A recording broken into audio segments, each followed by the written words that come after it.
shirt on. I just grabbed this one up and didn't even think about it.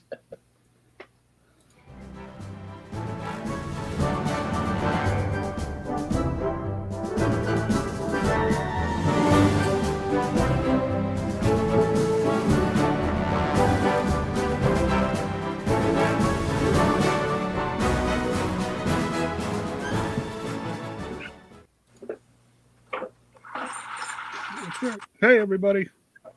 Happy Super Bowl. Hopefully you're here and not there. I was just watching them trade touchdowns. That's going to be a long game if they keep that up. But anyways, this is going to be our first No Joe episode, actually, where we'll kind of take a break from the Joe stuff and cover some other lines. We have a regular 10 Hut tonight, which we'll do first. And we'll see how that goes. Has he shown up as of yet, Rick? Nope. All right. He said he was putting together a shelf, so he may be missing the links in the messenger. Don't know. But anyways, until he does show up, let me, and you guys too, for that matter, if you want to, I want to do a little tiny bit of commentary until our guest shows up. And he's a local boy, so it'll be all right. Kind of breaking the no Joe rule, but not really, because it's spread into Star Wars and the other lines. This mess that Hasbro's got going on right now financially. Number one, that's really not all that new of a condition, to be perfectly honest with you. The toy companies seem to be cyclical with a lot of their financial woes. So number one, I'm not making any big deal out of that. Number two, this jumping to massive conclusions about how every line under the sun is dead and, the toy sections at Walmart will be on fire by next Thursday. And I mean, everything in between is being said at this point in time. And I think it's way, way, way too early to be going anywhere near any of that stuff, especially with G.I. Joe. You guys have got to keep in mind that Hasbro owns G.I. Joe. It's not going to go anywhere. Exactly. Perfect, Rick. It's not going anywhere. They own it. That's their property. There he is. Hey, guys. So just everybody settle in. We'll see. There's an event, a web event, on Tuesday. What is it? Noon Eastern. So it's 11 o'clock our time. Check out the broadcast, see what pops up for pre-orders, see if anything's said, whatever. I don't think anybody needs to go locking themselves in the garage with a running car just yet, because it's just we're not there. All right, it's just not. There's enough figures that have been announced for 2 years, let's face it. We could easily go through 2025 with what we already know is coming, and the money has already been spent on those figures. The R&D and everything else is already gone. So let's not panic over, Hasbro and everybody else going out of business in the next 20 or so minutes, okay? Because it's just not going to happen. So it's probably going to be 2 years before the Zorana wave even hits the stores around here. I keep going into Walmart, seeing a blank aisle there for classified figures, and it's just empty. Every day. I know. And, we're going to talk about that. I think we'll talk about the condition of toy collecting as a whole a little bit later, because there's plenty to discuss there. But let's not, as far as the classified line being dead, buried, gone, and I think we're way, way, way far away from any of that. So if you're sick of the clickbait, pay attention to what we're doing every week instead of all of that mess. You'll find it more entertaining and less stressful. How's that? So, Boba Phil. There he is. Okay. Phil is a local boy. You're over east of me, not very far, right, Phil? I am between Gadsden and Anniston. Okay, yeah. So you're smack between me and John, basically. Yeah, yep. Pretty much, yeah. Yep. John's not as far away, but I'm sure I know Center Point's like pretty good north of Birmingham. So Yeah, it's only about 12 miles. I can be downtown in 15 minutes. So yeah. if I lose my mind and decide to do that occasionally, I feel you. yeah, I go to UAB. That's it. Other than that, I stay away from downtown because it's it's crazy. well, yeah. And to tell you the truth, college makes it worse, but that's neither here nor there. Right. So let's do this. Let's get right on our 10 hut here, so Right. that we can attempt to stay on a schedule. Phil was kind enough to do a podcast with me earlier, and we went typically the way those podcasts went over a couple hours, but we're not doing that anymore. So we'll. I tried to go back and no, they're gone. They're gone. Okay, they're gone. Because I didn't get to listen to all of them. I got to listen to John's and I listened to mine just to see how stupid I sound. But yeah, send me an email. I'll send you the audio file. You can listen to it all you want. But no, it got to a point where I was still paying for the hosting on those, and there was just no sense because nobody had seen any of them in a long time. Yeah. So I just didn't want to keep spending the $12 or $14 a month for the hosting for them. So, well, hopefully hopefully the viewership will increase. With over time. Hopefully with this what we're doing here. So. Oh yeah, no, we're gaining. Yeah. It's just it's just like anything else with this stuff. It's a process. It's a process. Yeah. So let's jump. You are part of our first No Joe, which I think is fitting. What do you collect, Phil? Mostly Star Wars. Yep. The Black Series, vintage. I mean, just I can't collect all of it, but anything that kind of brings me back to my when we were younger, that kind of thing. Yep. Kind of like what I said in the podcast. I never had any of the toys when the movie back in the 80s because I don't know if I just didn't.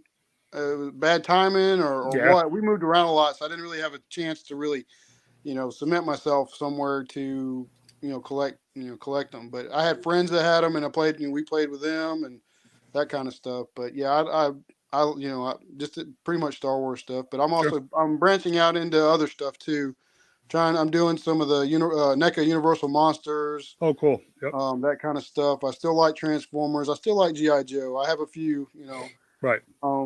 I got a couple of things I want to share if we got time that I found today. I don't know if y'all saw the video I put on the webpage. I did see it, yeah. Found some pretty cool stuff. Yep. At a place it's called Collectic Treasures. It's in Anniston. John knows where it's at because I'm sure he's been by there. It used to be Playtime Comics, I think is what it was called, John. Oh yeah, Playtime. Yeah.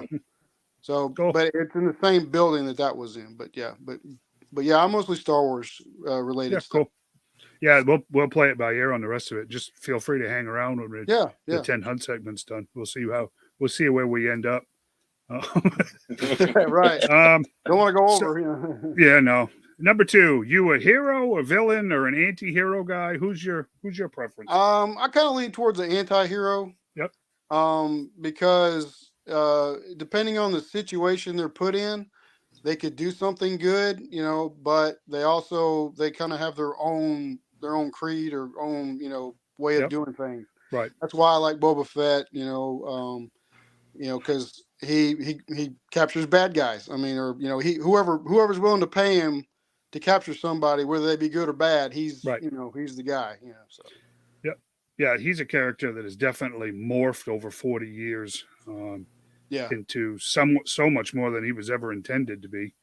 Well, as little screen time as he got. I mean, and I remember I watched the documentary and they were talking about the beginning of Star Wars, and they did a parade and they had him and Darth Vader walking down the street, and people were like, "Well, who the heck is this guy? He looks cool. He's got a mask on, everything." So, I guess that's where it kind of went. But he only had in the special edition, he had a small part in the first movie. Right, he's just there. Yeah, he kind of stands there and just turns his head. Right, like hey, I'm here I am. Yeah. Well, his original first appearance was in the holiday special, and it was animated. Right. Yeah. Yeah. I finally watched that, and it was something else. I probably did. Yeah. I mean, if you were a kid of TV age, I swear everybody watched that. Oh yeah. When that came on, but of course it was never it never was. seen again. If you were a Star Wars fan, you wanted to watch it because that's what it was. It was Star Yeah, Wars. yeah, and I'm still traumatized because of it because that was a Oh, horrible show. yeah. Let me dig out Oof. my red robe and my snow globe. So we can. Oh, Yeah. oh, yeah, terrible, awful. Yeah. Right. So, what's your favorite line? I'm going to say Star Wars. Your favorite toy line? Toy line. Well, yeah, probably Yeah. Star Wars. Yep. But it's depending on you know, I like the fact that they're doing the retro collection because it has that feel of the vintage Yeah. figures. I mean, no, they don't have a whole lot of articulation, that kind of thing, but they have the look and feel of the vintage stuff. So I'm trying not to get sucked into that, but it's coming. It's coming. So Yeah. I'm trying to Yeah. stick to the 6-inch stuff, which they're really Hasbro's done a really good job with the molds and everything. They just Yep. need to work on their character development. I think Yeah. some better characters we haven't seen yet that were in the in A New Hope and Right. and everything. So Right. Yeah. I had kept a small hand and Chewie collection out of my huge Star Wars collection, and I even got rid of the Black Series of those. I just have a handful. I've just got a couple actually. yeah. The 3 3/4 left. Everything else is gone because I just couldn't. But I do remember when the Black Series came out. It was actually very, very well done, and I still peek at them occasionally because of course they're in the toy aisle, and so am I. So The other reason I may go to the 3 3/4 because for one they're cheaper. well, yeah, That's probably going to be a big reason why because right. $25 a pop, $30 a pop for 6-inch Yep. figure, and that that adds up. So Yeah, it has. Yeah, it does. I don't know about y'all, but I ain't rich. No. I not by understand any that means. completely. Every I'm time I having go to the grocery store, I get reminded of that real quick. right. We'll be doing like John, trading eggs for toys. Or stealing them from small children. Or, yeah, stealing them from kids. That's Yeah, right. come here, give me them eggs. I'm gonna trade them. All right, number 4. Who's your favorite character? Well, Boba Fett, Yep. obviously. But I've always been drawn to Deadpool. I like Deadpool. Yep. Bumblebee for Transformers. I think I told you for GI Joe it was Firefly. I liked Firefly. Yep. He was, like I said, like I told you, he was kind of like the Boba Fett of GI Joe. He didn't have much screen time, and right. Nobody knew a lot about him. Right. But I don't know if I ever showed y'all, but I don't know if how well you can see it, but that's my. Well, you're pretty well dedicated, I'd say, at this point. That's it right there. Yeah, pretty well committed at this point. Yeah, it ain't going nowhere. So that is the way. Yes, Yeah, this that's is right. the way. If I could figure out how to put that on a license plate, that would be on my car. I mean, it's kind of hard to condense it down where people would actually know what it was. So, There you go. Yeah. Number 5. What's your favorite figure? Favorite figure, as in your individual piece. What's your favorite figure of any line, of any time? Of any type? Yep. Honestly, it's hard. It'd be hard pressed to come up with one. I think I told you. It was my Ultimate Ghost Rider. Yes. Yep. I do remember that now. Yep. It's the one from the movie. They did a 12-inch Ghost Rider with the cycle, and that to me was really cool, and that's one of my favorite pieces I have. Cool. That and the Marvel Legends Ghost Rider is that's pretty cool too.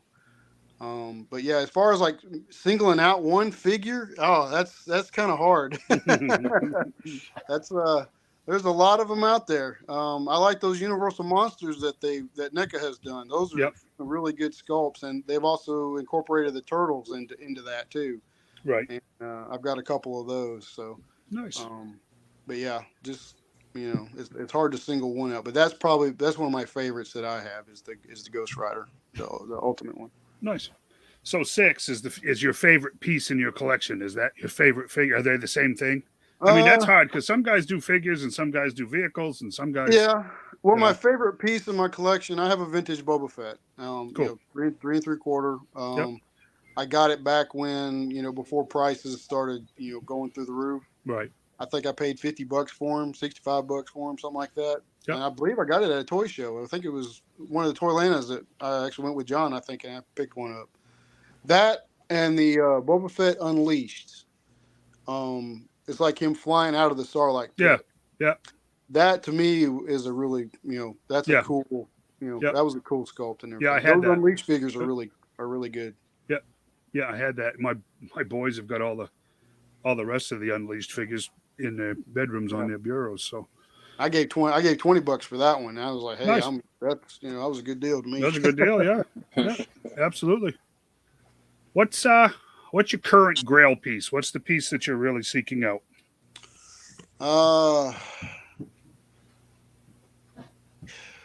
There's several.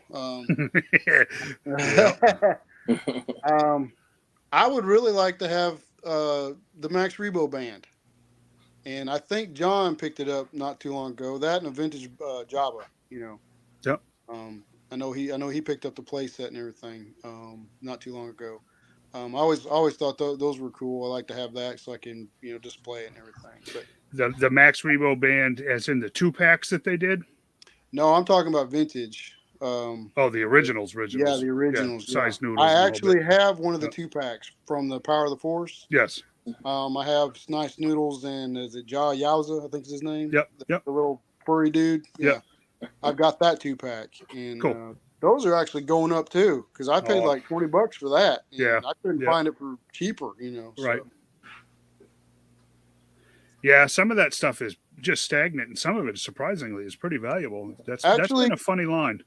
I can think of. I think I told John, and I think I told you too. Vintage rock and roll, G.I. Joe. Vintage rock and roll. That was one of the first G.I. Joes I ever bought, and that I would love to have another. Get one again. Sure. And that, and I think I had told you it was Blue Streak, but it's actually Smokescreen. Smokescreen. G1 Smokescreen. Transformers. Cool. That was the first Transformer I bought with my own money because I had a paper route when I was 10, and I made like $30 a week. And back then, that's a lot of money. That's for big money. Jeez. No, I used to cut wood. I cut wood when I was 11. I had my own saw. I got $5 a week.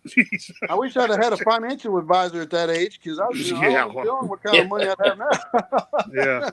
Exactly. I blew it on candy and drinks and junk and all that kind of stuff. But I remember vaguely. I think I paid $15 for that G1 Smokescreen. Yeah. Because it was the Datsun 280Z, and I always thought that was cool. Nice. Okay, number 8. What piece have you sold or lost that you miss the most? Well, let's see. That's probably a very long list. Yeah. And trying to remember all of them, that's even harder, I think. Yeah. I've bought and sold. And I know, we all have. I mean, it's collectors. That's the name of the game, more or less. I can't really think of one right off the top of my head that I've sold that I wish I hadn't, because there's so many. I mean, right. The stuff I have now, I mean, a lot of it I'm probably not going to sell. There's a few things I could get rid of, but the only reason I get rid of them is so I can get something I actually really want. Right. Because I went through a period where I had money, and and John knows this. We were buying. We were going to the 5 for $5 comic sales at Second and Charles, or we was going to toy shows and stuff, and just we were just getting whatever just getting it just to get it. Right. And I can't do that no more. So I'm trying to be more selective about what I get. So. Yeah, for sure. I think everybody's in that boat. Oh yeah. Well, I mean, with the way prices are nowadays, that's like when John said that those those superpowers, Batman, Superman figures. The $4. Yeah, we went yesterday evening. And I told my wife, I was like, hey, I want to go over here and see if they've got any more, and they had some. I was like, I'm gonna grab a couple, because the superpowers line I thought was pretty neat.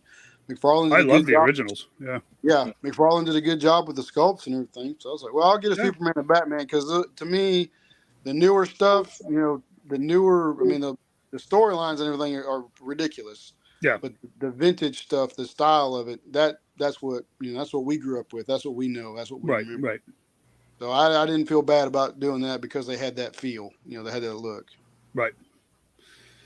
So number 9, you a mint and box guy, or you a loose collector? A little of both. What do you like? Little of both. That was a question I thought would be a good question for the group. Is what do you keep in a box, or do you buy two to keep one? Or open one. What do you do with your boxes when you open them? Do you throw them away? Do you keep Right. them? Do you recycle them? I mean, I always thought that would be an interesting question because everybody's probably gonna have a different answer. Yeah. Yeah. And Absolutely. I kind of feel bad about getting rid of a box because if there's ever that possibility that you might sell or trade something, you have those collectors that I want the box with it, and so if you have something you might get rid of later on down the road, then you have the box that goes in, and people are going, oh right, that's great, I wanted the box, so. Right. But yeah, I'm a little bit of both. But lately here, I'm of the mind that what, if I buy this and I'm not planning on selling it, I'm gonna open it. I'm just Yep. I want to enjoy it. I want to hold it. I want to I want to do what it was intended for. Right. Yeah, and I mean, if you're gonna be a vintage collector, unless you're wealthy, you're gonna be a loose yeah. collector. I mean, that's Vintage, just the way it is. unless you've got Vintage anything. millions of dollars. I mean, Yeah, exactly. Right. Exactly. One of the guys I work with at the dealership, he's a salesman. Of course, I'm a mechanic. He's a big collector, and he was telling me about this one guy that buys nothing but graded stuff. I mean, Oh graded, yeah. 85 and better. And I'm sitting there going, man, that's just, I don't know what he does for a living, but either he hit the lottery or he's doing something illegal. I don't know, but but to be fair, he might buy one piece every 3 months too. Oh, I mean, yeah. So He might have to finance it. I mean, well, yeah, exactly. Geez, I was looking at steaks today at Sam's, and I was wondering if they had financing options. It was pretty ridiculous. Can I put this dozen eggs on layaway? Yeah, the cash before you get paid for. Right. And you got 12 roasters, hopefully. But anyways. Yeah, it's not every day you can go buy a graded vinyl Cape Java. I mean, well, no, that's a $5,000 piece. More than that now. Yeah, if it's graded, you're looking at probably 50 to 80 grand. Whatever. That's just stupid. I agree. That's a fool with his money right there. Because that's more than what I paid for my car. Yeah, that's there is a downside to this that is coming, where the market will practically dry up as people age out. And some things will always have value. Most of it won't. That's just silly. But whatever. You have a lot of people. I see a lot of people ask the question, hey, how much is this worth? I mean, well, and like that show Pawn Stars, the people go walk in and say, I'm going to get, $5 grand for this piece right here. No, you ain't. You're going to get whatever somebody's willing to pay for it. Exactly right. This market is no different than any other. Yeah. I gave up on the money aspect of it a long time ago, other than to say there is zero chance I would ever spend $50,000 to $80,000 on any toy. Oh no, I can tell you that right now. I mean, that would never happen. You look at it, that's a piece of plastic. You're going to spend that kind of money on it? I mean, nope, not going to happen. No. Even if I had it, I mean, even if I was, a millionaire or whatever, I probably would still be hard pressed to, pay that for it. No, I mean, I wouldn't even buy a real Jawa for that much money because I'm not convinced the house broken. So I would not. That wouldn't. Not even a real one. Nope. Go hit up Pelly Motto. See if she knows one for sale. Yeah. No, not going to happen. Oh, so number 10 is a question that is different from everybody, from person to person, and whatever comes up. So you're a Star Wars black guy. Yeah.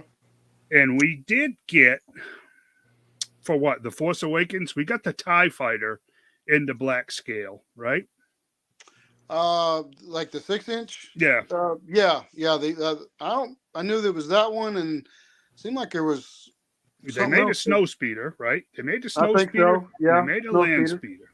Yeah. So let's say I actually have the land speeder and I have Ray speeder. I have when they did those. Oh yeah, that cycle looking thing. Yeah, the the USB drive looking thing yeah, she rides exactly. around. Yeah.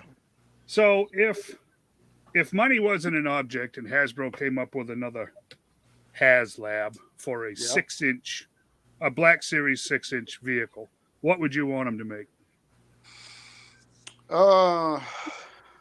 Slave One. Slave One. Yeah. That'd actually be a good one. If they haven't yet, or if it's not in the works. If not that, then an AT-AT. One of those. Yeah. Wow. Hey, you said money wasn't an object. Well, no, it wouldn't be. Neither would space, because a 6-inch scale AT-AT would be a pretty substantial vehicle. I was going to say a Superstar Destroyer myself if money was no object. I'd like to have the executor. I got 40 acres here. I can put it out here. John has to build another shed. I'll park it over Atlanta. It'll be fine. We'll just moor it at the CNN Center or something. And just I want to see somebody hang. I want to see somebody hang that from their ceiling. Man. That would actually be hilarious. It is triangle shaped, pointy. So if a Chinese balloon flew over my house, I'd just launch it up and pop it. Well, seeing as we shot down a third one today in Michigan, good chance you might get a hold of one here right off. So, jeez. Somebody shared a picture on Facebook, and they said they thought it was a Chinese balloon, but it was bird poop on their windshield.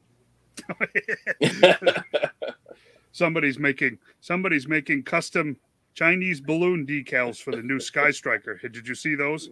Yeah. So yeah, that one was pretty funny. Crazy. Yeah, 6-inch Slave One would be cool. That would because I mean that's and of course I call it Slave One. They call it Boba Fett Starship or Fire Spray or whatever whatever. I don't know what I know they couldn't call it Slave One anymore. So on the on the Lego set they call it Boba Fett Starship. Then on, I think it's the Micro Galaxy. I think they call it Fire Spray or something like that. And I may be wrong on that, but yeah, I mean, the Fire Spray is the class that it is, or the type that it is. But that Django, I guess Django is the one that named it Slave One. It was his before, so yeah. So interesting. So how much time we got? Or how much time do I have? You got 2 minutes, buddy. Okay. I want to show y'all something. If y'all can see it, I found this at this antique mall. This is a Transformers collector's case. Oh, cool! And it still has the cardboard sleeve, like when it's on the shelf. Yeah. To, keep people from opening it. So I don't know if this thing. I haven't opened it yet, but wow. I thought it was pretty cool, but it's from 1984. Yeah. Sorry about the glare, right? But it's got Optimus. It's got the classic scene on the front and everything. Nice. But anyway, it says it's from the Tara Toy Company. Tara Toy Corp. Takara, right? Isn't that right, John? Takara. They own Transformers. It doesn't say Takara. It says Tara. Tara. Never heard of them. Yeah, I didn't either. Oh, yeah, here you go. Right there. I don't know if you can see that right there. See where it says? Glendale, California? Wow. Glendale, New York. Oh, wow. Yeah. But anyway, I thought that was pretty cool. I think I gave $20 for the Transformers, and then y'all will like this one. It's from the same company, but it's a G.I. Joe case. Nice. And it's from the same company. It's not by Hasbro, but it's got the scene on the front. I never saw those. Did you, John? I don't remember those at all. Oh yeah, I saw quite a few of them, but yeah, that's the front, and then the back's got them all lined up. On the back, you can see that's much bigger than the Hasbro one, isn't it? I thought that was Hasbro because that's the one I remember from a kid. Really? Other than the one that looked like a clamshell, Yeah, I was thinking of the clamshell one. Yeah. That's the back of line up there. But what I thought would be cool is to take to fill it with the ones that are shown on the back, but there's room for 24 figures in Wow. this case. So it opens up, and the tray is like in awesome condition. So I got one that's blue. So you open it up, and the tray comes out. Nice. There you go. Yeah, Well, you're brave holding that thing up there like that, as old as it is. Well, I'm impressed with the condition of it. I mean, it's in really good shape. It's like it hadn't been used hardly at all or anything. But and the date on it says 1984 Terra Toy Corp. And Very cool. This says same thing right here. Wow. There it is. It wasn't a Hasbro. I never heard of them. They must have been an They were an importer or something, huh? I have to look at mine, and mine's blue. That one's red. Mine's blue. Yeah. The old. I never saw a blue one. I thought this is going to be my entrance into the GI Joe club now. So well, there you go. I got to start putting figures in it. So well, when we figure out who you have to give that to get into the club, we'll let you know. But yeah, that's a good ticket in. And I found this at Walmart on the clearance aisle for $9. Oh, there you go. And you talk to him and he says stuff back to you. Oh, like a kid. Yeah, like a kid. He's even got a rocket firing jetpack. Nice. You squeeze the jetpack and his little missile goes flying off. Cool. But it's like it's got an air leak or something because it's like rubber. It doesn't seal up very well. That's why he was on clearance. That's why he was on clearance. But I was like, I don't care. He's $9. He's got RD, rocket dysfunction, so he was on clearance. Right. Yeah. Nice job, Phil. You're right, Nancy. He did do a good job. You did a good job, Phil. Hey, I enjoy doing this. I like talking about stuff, and I try to somewhat make it entertaining because that's what it's all about. When you're doing videos, you don't want people to. I get bored and I don't want to watch this no more or whatever. So, yeah. No, I hear you. Yeah. I hear you. So great job. Hang out. Just stick around. Yeah, I'm not going anywhere. Well, we're going to discuss who gets that case here after. might cost you, but I want to see the blue one that Rick's got. I've never. I do too, actually. I'll have to dig it out. Well, I didn't realize there was a blue one. I didn't even realize there was that one because, I've seen the Masters Universe cases, that they had, but I never, I didn't know they did a GI Joe or a Transformers one. Because I actually have a G1 Sideswipe I can put in the case now. So nice, very cool, Mr. Maddox. My only Star Wars case, I think, is the Darth Vader. The Vader. Actually, I have the Darth Vader 3 3/4 case. My always wanted the C-3PO one.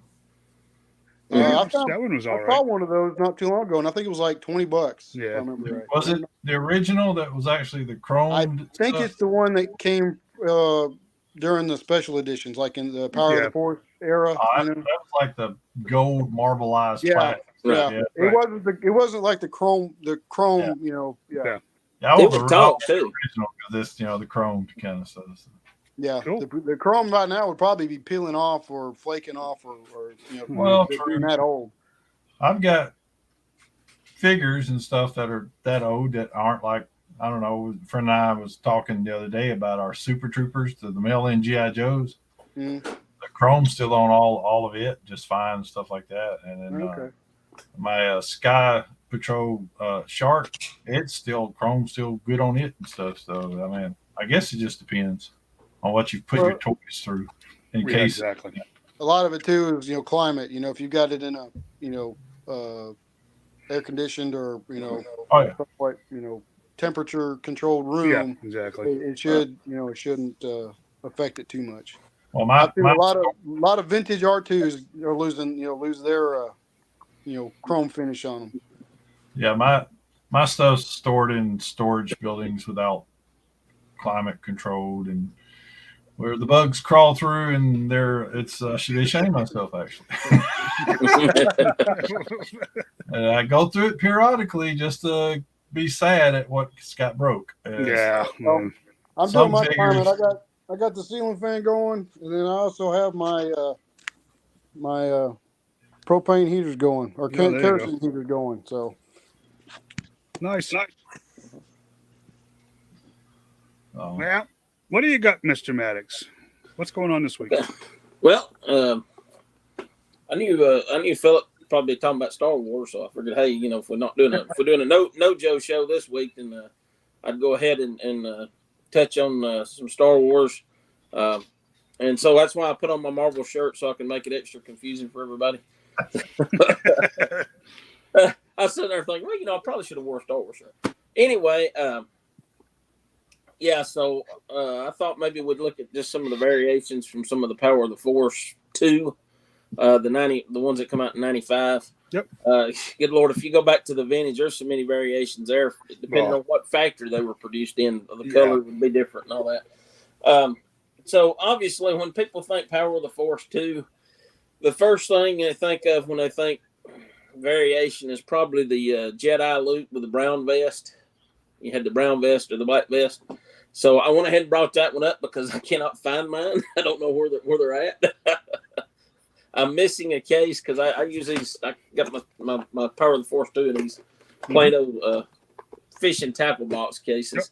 Yep. But anyway, we can still look at some of the other variations, and I'm sure it'll turn up one of these days at somewhere in storage. One of the unique things was when they first come out. I think it was Darth Vader, Obi-Wan Kenobi, Luke Skywalker, the Dagobah Luke, and the X-Wing Luke. There were 5 of them that when they put them out, and I'll use Luke's lightsaber. I remember this. They had the lightsaber was as tall as the figure. Yep. So then they turned around and re-released them with a shorter lightsaber. So you had the long lightsaber and the short lightsaber. It's like a whole inch different. It was cold that day. So it does shrink with age. as you can see, of course, Darth Vader's, and so that was one of the bigger variations there. Obi-Wan Kenobi, the big variation on Obi-Wan Kenobi when he first come out was on the card back itself with the cards. If I can dig them out here, let's see. This was the normal one. The very first ones that come out though had what they called a half picture. Yeah. Oh yeah, I remember that. Yep.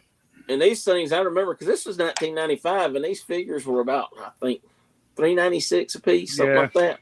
Yeah. And I remember right off the bat when these come out, they were going for $40 easy with that half picture card.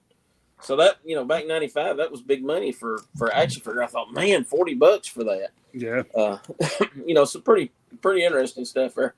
Of course, you had I love the design of the card that they used, which I don't have any carded ones here with me, but with the red lightsaber beam going across it, and then after the first few waves, they went to the green. It had like a green beam. Then you had some with holograms, some that didn't have holograms on the picture.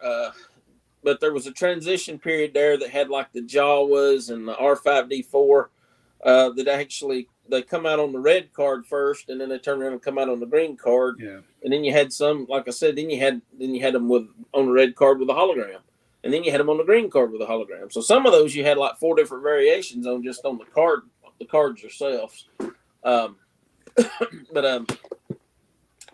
Anyway, I'm looking at more of the figures here, and Princess Leia.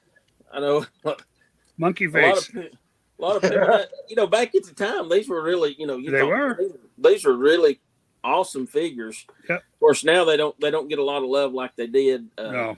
They kind of said their face, which I don't really. I mean, it's monkey face. Yeah, that's what they call it, monkey face. But I don't know if you can notice. Her belt, see if I can get up there close. Yeah. This one had 3 rings, if you can see it there. And then the other one only had, which is a little crooked here because it's on the, but the other one only had, it was 2 larger rings going around her waist instead of the 3 small ones. Yeah, when I was getting these, I was getting variations and everything because I thought, well, they're cool. And then it got to be where there was so many of them, I couldn't keep up. Yeah, it's huge. They went crazy with them. Another big one, that was a big money maker back then. You had yeah. Boba Fett with Got I on don't the know if hand. you can see, but he had the black circle on his hand. Right. And then you had the one that had the half black circle. Right. There you go. There's a good. Yeah. Good shot. Yep. Yeah. And then some of them was one side had a full circle, one side had a half. I didn't get that crazy with it. I did have one that I got off eBay. I don't know if you noticed. You can see that little emblem on his chest right there. I actually picked one up on eBay for $30, and this was back then. I found it for $30. It did not have the emblem on it. Really? His chest was blank. Wow. And I kept it about 6 months, and I thought, well, is this really a variation or is this just an error? And so I kept it about 6 months, and I sold it for $90. I turned around and put it back on eBay. I sold it for $90, made $60, and then 6 months later, I see Brian's Toys. I don't know if you're familiar with that. Yeah. Huh? They were offering $500 to buy one without the emblem. Oh, 6 months after that. Wow. So I'm pretty sure they were going to sell it for $1,000 if they got some. Yeah. You know, I'm like, oh man. But hey, that's how it works.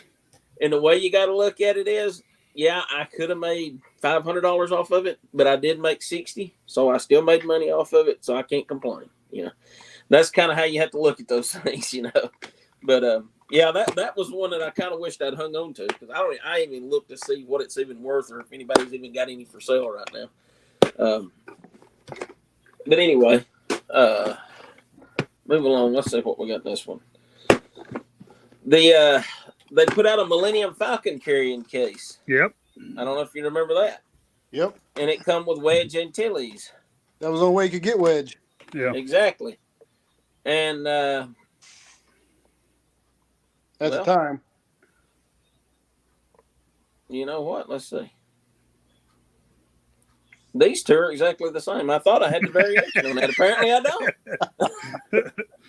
Because I'm thinking it had red on the helmet on the other one. There was right. Because I thought for sure I had the variation, but I can't tell any difference between these two. Well, one of them looks a little lighter, but I was thinking it. Oh, okay. I see what it is. Yeah. So this one is more of a white color. Yeah. And it has a big red dot on the side. I don't know if you can really see it in it. Yeah.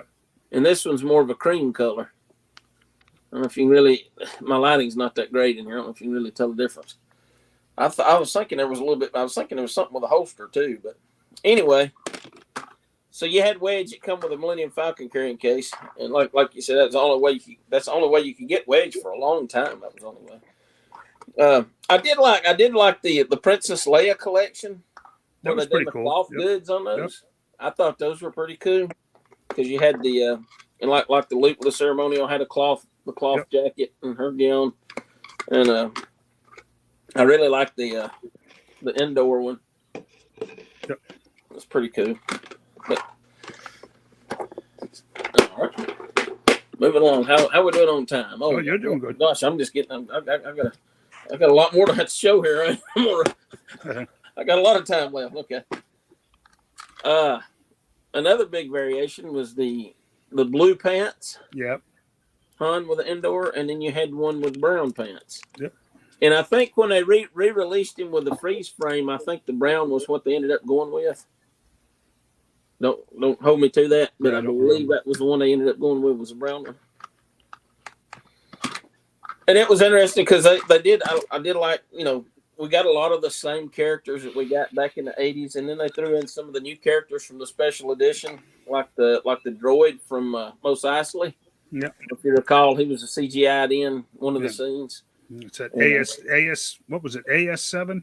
I think so. I believe that sounds about right. Yeah, I think AS7, and some classic characters that we never got originally. Like Brendan. Brendan. Yeah. And I always remember he's motion him and he hits his nose. And like, come on, his nose got in the way there. Almost like the stormtrooper hitting his head going through the door there. I don't know how many times I watched that when I was a kid. It was later on, and when I got older, and I realized that he hit his head going through the door.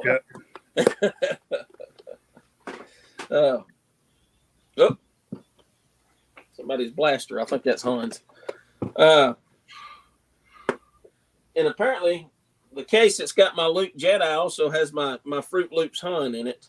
No, the Fruit. I remember the Fruit Loops. Yeah, I remember it was a mail-in you could from Fruit Loops. Yep, Stormtrooper hand. Yep. The thing was, of course, you know, the cereal, he couldn't come with a gun, but he had his helmet. I mean, that was all it was. Exactly. The Luke Hun and Stormtrooper with a helmet. Yep. I do have my Luke, which was general release, but basically it was the same, pretty much the same figure, but it had Han's head on it, but it didn't come with a gun. Another few tiny variations here, like on R5D4. You had one that had I don't know if you can really tell, the button that launches the missile, because he opens up, pops open there, and of course you've got the missile inside. He's old, his spring don't work as good as it used to. But there was a variation because it had I don't know if you can tell there. See, it's got like a where you can grab it with your fingernail. Right. This one's just smooth. So again, get up here where you can see it. I don't know if you can really tell the difference or not. Oh yeah, you can see it. Yep. Yeah. Okay. Yep. So that was another variation on those. I wonder if they ran out of a part for that or something. I don't know. The Sand That to me Trooper seems like a build defect instead of maybe a variation, though. Well, there were quite a few of them made. I know it was pretty common. Actually, I think there was just I read that there were about the same amount made with it than there was without. So I don't know if it was a running change or what. Yeah, probably. You had the Tusken Raider that come out. This one, you'll notice his hands closed. Yes. So it was kind of difficult to get his stick in there. So then they went back and redone it with what they called the open hand. Yep. Okay, I didn't know that. I also realized the Han Hoth, he must be in that same case with the Fruit Loops Han that I'm missing. But the Han Hoth, I believe it was his left hand was more like the old G.I. Joe's 60s, was kind of like that. And then they re-released it where he had more of a grip where he could hold his gun. Kung Fu grip? Yeah. Give him a Kung Fu grip? Yeah, they give him a Kung Fu grip, basically, yeah. So that was another variation. And then you got some small, like I said, I was doing, trying to get the variations and everything on these. So there was a ton of them in that first 2 years of that line, it seems. There were, and I don't know if you can really tell, but you had the Blackbeard Ponda Baba. Right. You could tell it more on the side there. And then you had the one that was just light gray. Right. And I need to get better lighting in here, don't I? I don't know if you can really tell that or not. Not much, no, but yeah, there was a difference. You can see it in the back there, maybe. Yeah, a little bit. Yeah. I mean, but maybe if I hold it further back, I don't know. I need a light. I need to get my light back out that I had. That would probably help shining from this way because the light's coming down this way. Yeah. But yeah, I mean, it's very black, and this one's just basically the same color as his head. It was painted, and one that was unpainted. Right. So it was the black beard and the gray beard, as they call it. Of course, then you had now it's a forbidden figure. They can't do them anymore. But then you had that also introduced the slave Leia, which was very popular at the time because everybody wanted one. So when I never made one, we need to. They done every version of Leia that they could do back in the 80s except for this one. So this one actually come early on. Don't call her slave now. Yeah. Somebody might get offended. The indentured servant Leia. Then. Exactly. That's what you call it. It's that technically Jabba's prisoner Leia. Jabba's prisoner. That's right. There you go. So that's like the slave one. That's some of the variations. Let's see what else I got here. Because I still got plenty of time. I still got 10 minutes. Let's see what else. Yeah. So some of the mail-in stuff was kind of cool on these. I mean, I actually like these figures. I mean, and I still like them today. I know. Yeah, I mean, there was nothing wrong with them. To me, I mean, because they had a lot of posability. Yeah. They were. Well, I say posability. They were kind of molded where they were. standing. Which some of the vintage was like Han. His arm was bent, you know. At the elbow. Exactly. Yeah. But they looked, to me, they looked good. I mean, and I know, of course, like I said, you got to remember the time, and now they have a lot better. I mean, they do 3D printing and all of that stuff now. But to me, when they went to where they was putting all the articulation in all the way down to the ankle joints, it's great for posability, but it takes away from the overall look to me. Yeah, it does. It don't look as good because you got the, you know, the ball shoulders and all that. They just don't. These are much more reminiscent of the vintage stuff. They're just like the vintage with an upgrade. You know, they got the 5 points articulation but they look cool, and you know, like I said, they just look better. And you know, actually, a few years ago, I don't know, a year or two before COVID, they kind of went back to this style.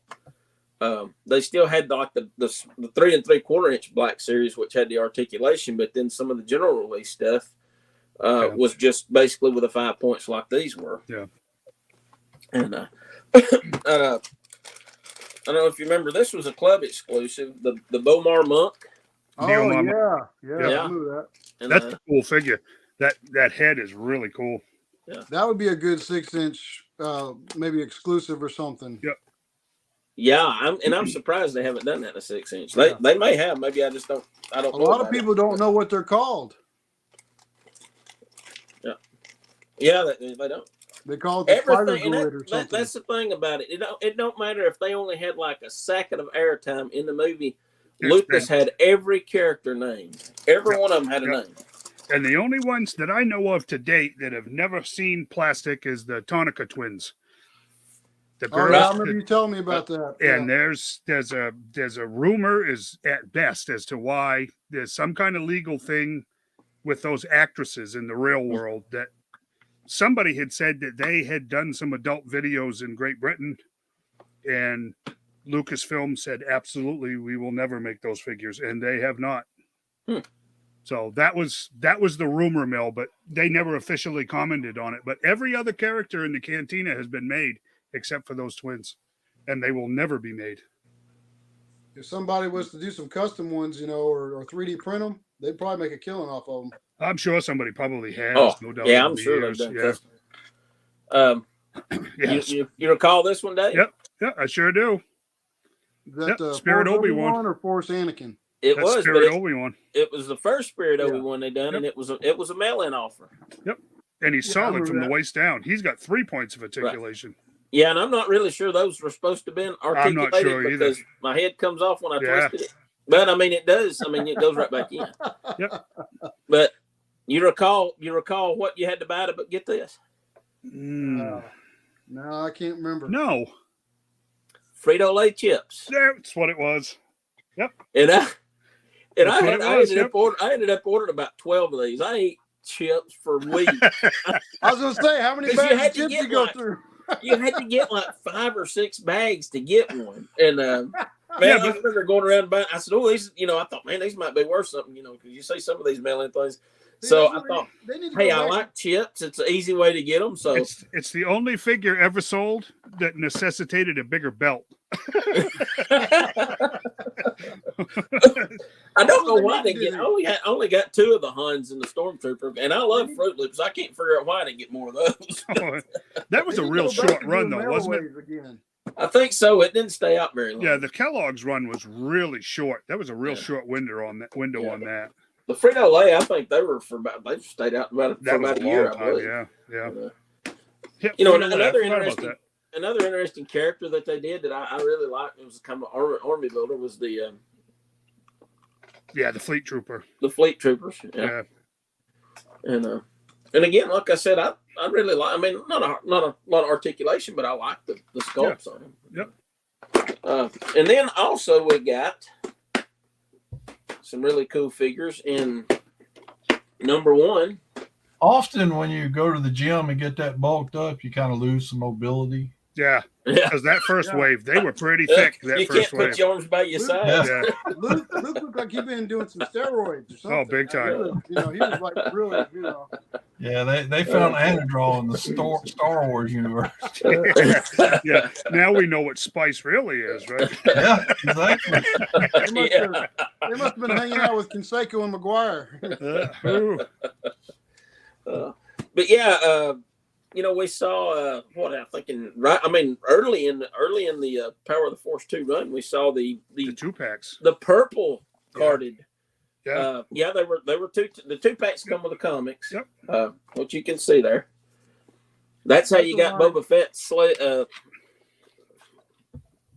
starship or whatever. Yeah, Slave One. Slave One, John. Slave One. Dash Rendar's Outrider. It was The kind of Outrider. cool. Oh, I remember that too. Yeah. And you had the 2-packs. The Wookiee Bounty Hunter. What was the Wookiee Bounty Hunter's name? Oh man. Rorsch? What's this? Rorsch? Yeah, I think so. Of course, this was Chewbacca disguised, Daddy. Yeah, he had the mullet and the eye thing. Yeah. See, even Wookiees love mullets, right? It looks more like a flat top. Yeah. They need to redo that line too in Black Series. They really need to. They need to. Yeah.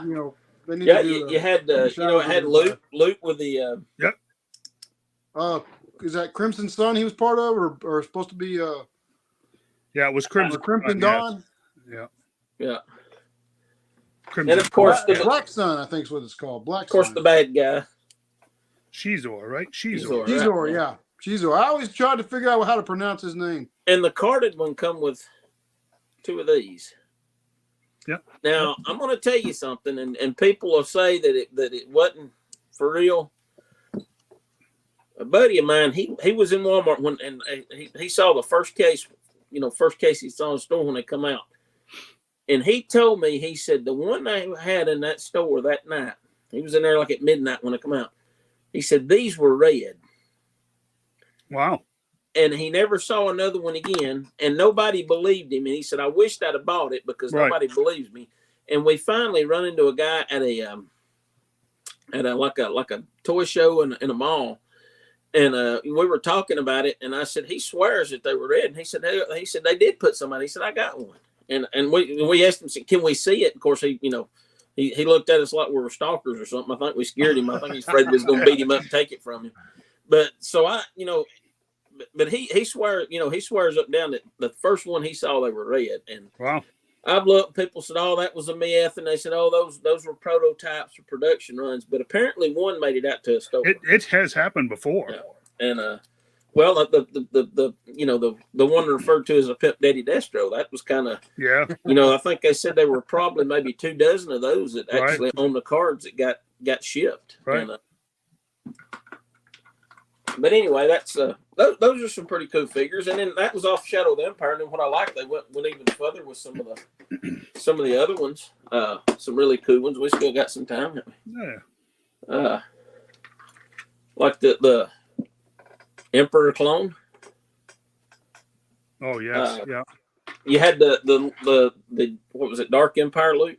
Dark Empire. Yep. Oops. That didn't sound good. That's why I always keep the cases closed, so in case that happens, they don't go everywhere. You bombing things again, John?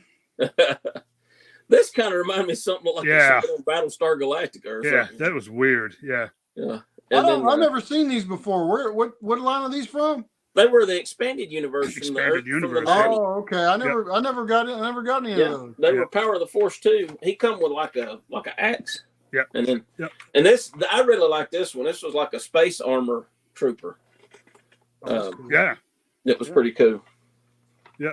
And this is also a couple of my favorite characters that come up in this. Another one from the expanded universe was Grand Admiral Thrawn. Yep. And Mara Jade. Mara Jade. Yep. I was just about to ask about her, and I figured you had her. Yep. Now, see, I remember seeing that in Grand Admiral Thrawn, but I don't remember those other ones. And I can't remember that they had like some concept vehicles that come with drivers. This was one of them. They did. That was there were 3 of them. This is the only one I got. I don't have the other 2. I don't know what happened to them. Oh, there was a Hoth. There was a Hoth small speeder. Mm-hmm. There was a single cloud pod car. Right. Mm-hmm. And what was the third one? This guy come with the third one. It was some kind of speeder, but I can't remember what it was called. I can't remember what it was. It had something to do with indoor, didn't it? I think so. He looks like he belonged to the G.I. Joe line. I'd have to look it up. And then of course you got some of the characters like y'all were talking about, the 2-packs of the band, which I didn't bring those in, but it did have like a, I thought it was interesting. They'd done these 3-packs and then like the Jabba's dancer. Yeah. Oh yeah. Don't ask me to tell you what their names are. I can't. Krista, Greta, and shoot. It was Krista and Greta and that chick right there. I can't think of it. And even the Greedo race. Rhodian. Even the females love mullets. Look at that. Oh yeah, there you go. Yeah, that's Greta. Yeah, her name is Greta, and the redheaded girl is Krista. And what was the? That's not Ula. No. Yes, it is. It is Ula. Is it Ula? Yes, no, Ula was green. Remember? She was the one that got thrown down in the Rancor pit. Right. Ula. Maybe not. Ula come out with a club exclusive with a smaller Salacious Crumbs. Salacious Crumb. Yeah. I can't remember her name. Can't remember her name. Yeah. But anyway, those are they come out with some pretty neat 3-packs and all. Yeah, they did. I mean, to me that was some of the best time for relaunching Star Wars. I mean, you look, it'd been roughly 10 years since any had been on the shelves. Yeah. Or 9 to 10 years, and then when they hit the door running, they hit it running. I mean, and it was still Kenner. Her name was Lin Me. Lin Me. Lin Me. Yep. There you go. Thank you. Yeah. Yep. Lin Me. Yep. There you go. So I guess if somebody needed a dancer, Jabba would lend her out. She was a Lin Me. Lin Me. That's right. Lynn, not Lynn. And then you had a couple, which I got them in storage. I just got the figures in the cases, but you had a couple. Yeah, there you go.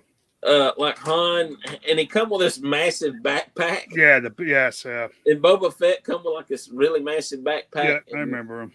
Oh, they were awesome. Yeah, I remember those. Yeah. Luke come with a type of skiff.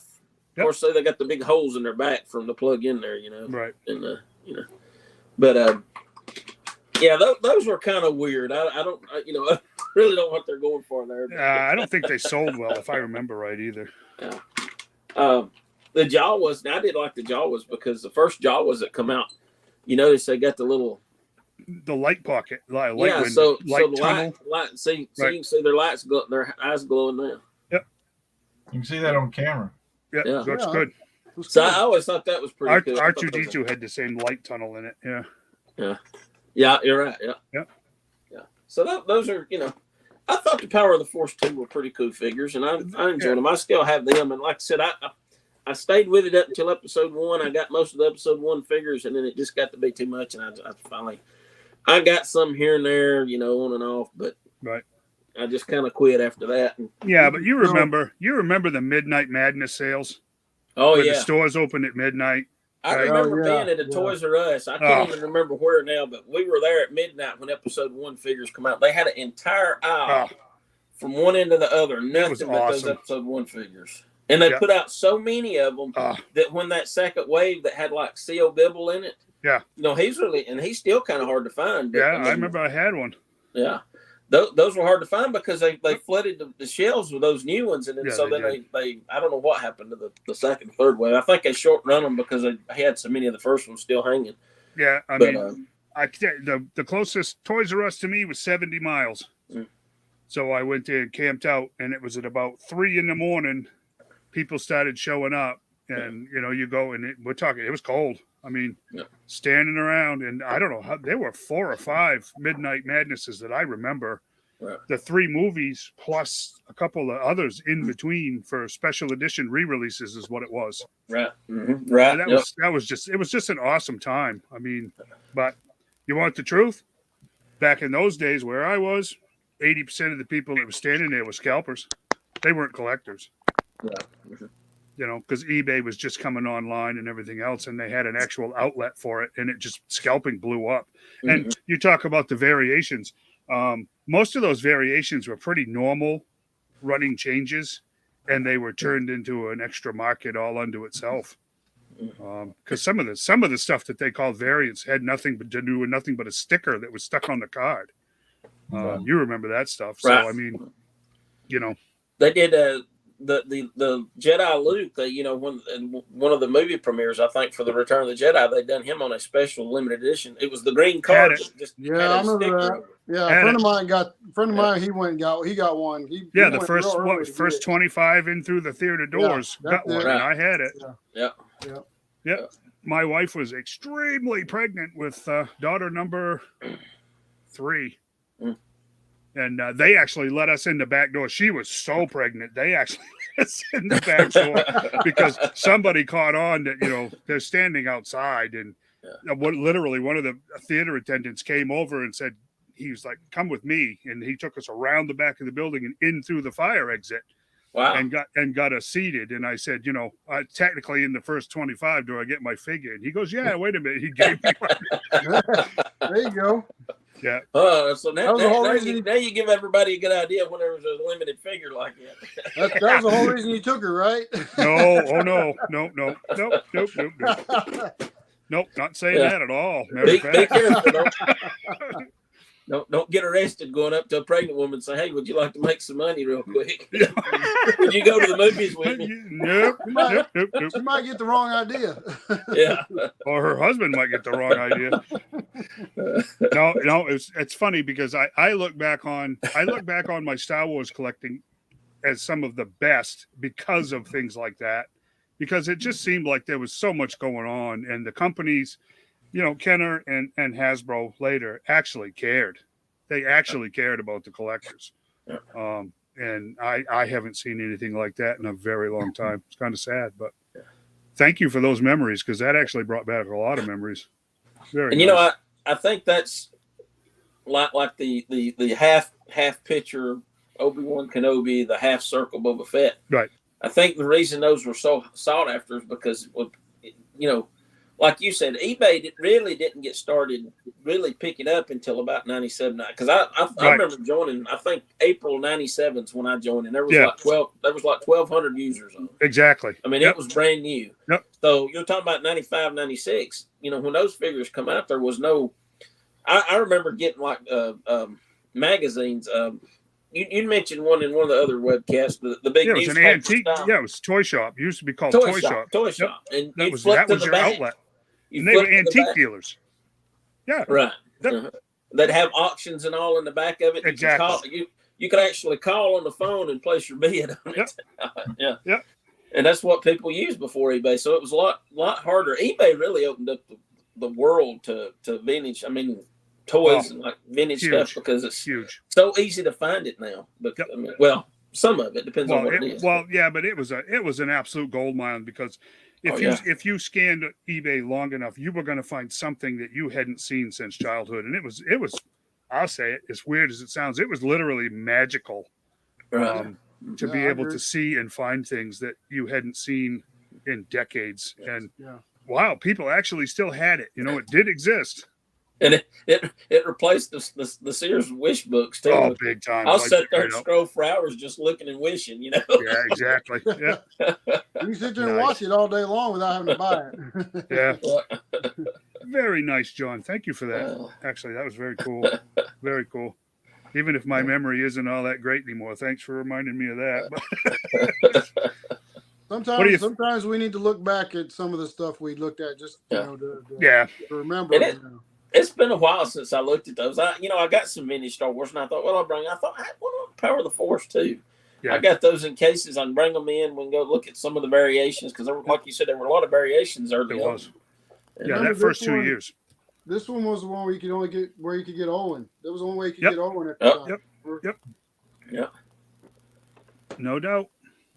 And there was dirty C-3PO and clean C-3PO and red arm C-3PO and silver arm and gold arm C-3PO. I mean, it kept going on and on and on. And there was the solid leg R5D4. Remember, there was a solid leg, and then there was a one that would tuck up into the body, and there was just so many variations. Yeah. I think R5 appeared in an episode of The Mandalorian with Pelamato on Tatooine. I think he's actually made an appearance on there because I watched an episode where she called him R5. Now she didn't say D4, but it's R5, and it looked just like him. So I think I remember that. I think I remember seeing that. Yeah, or I think I actually saw something, read something about that. But. Yeah, cool. Apparently, he had some work done because the last time we saw him, he kind of blew into pieces. Yeah, his motivator. This droid's got a bad motivator. Must have put a new motivator in him or something.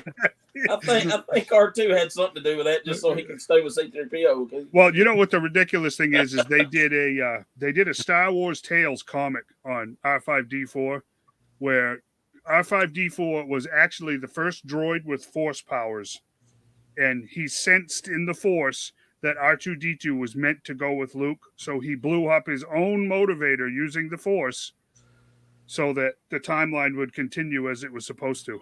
Wow, that's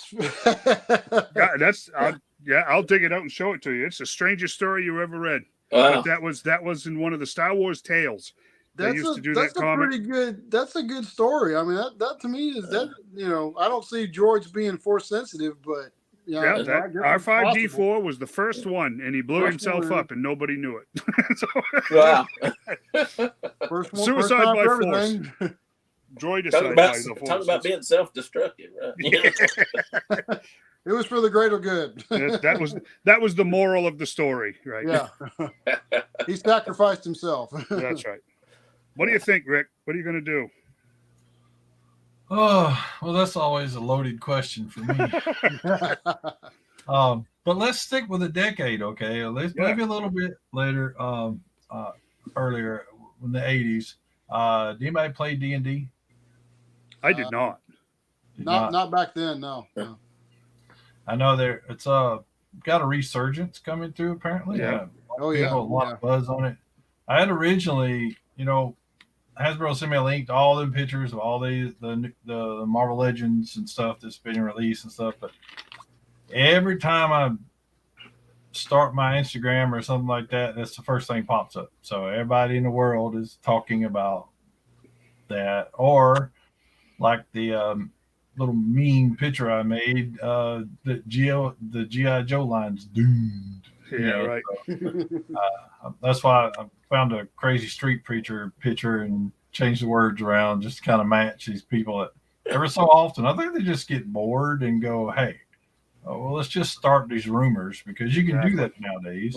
Yep. Because used to back in the day, you had to actually talk to people. Now you just make a meme and post it and all that kind of stuff.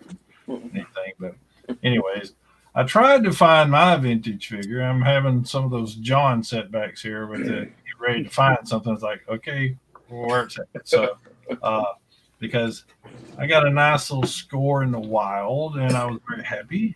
Is that showing up? Yes. Yep. War Duke from Dungeons and Dragons. This is NECA.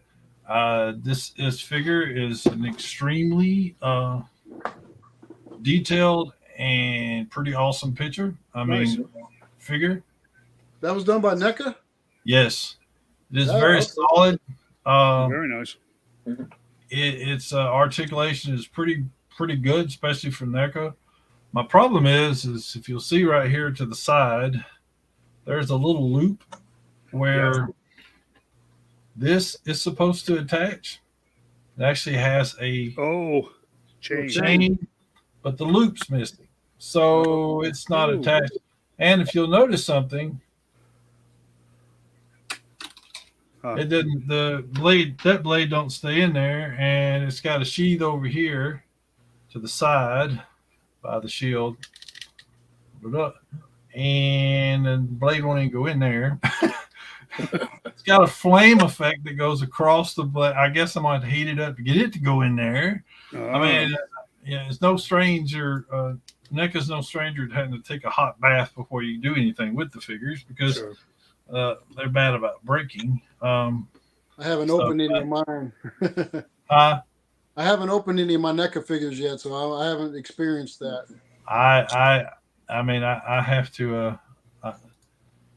I do mine for pictures. Right. Yeah. So here I have them decapitate Kratos, which is already irritating some Kratos fans. Yeah, well, that's definitely. I just gotta caption it. Can't please everybody. Do what? Can't please everybody.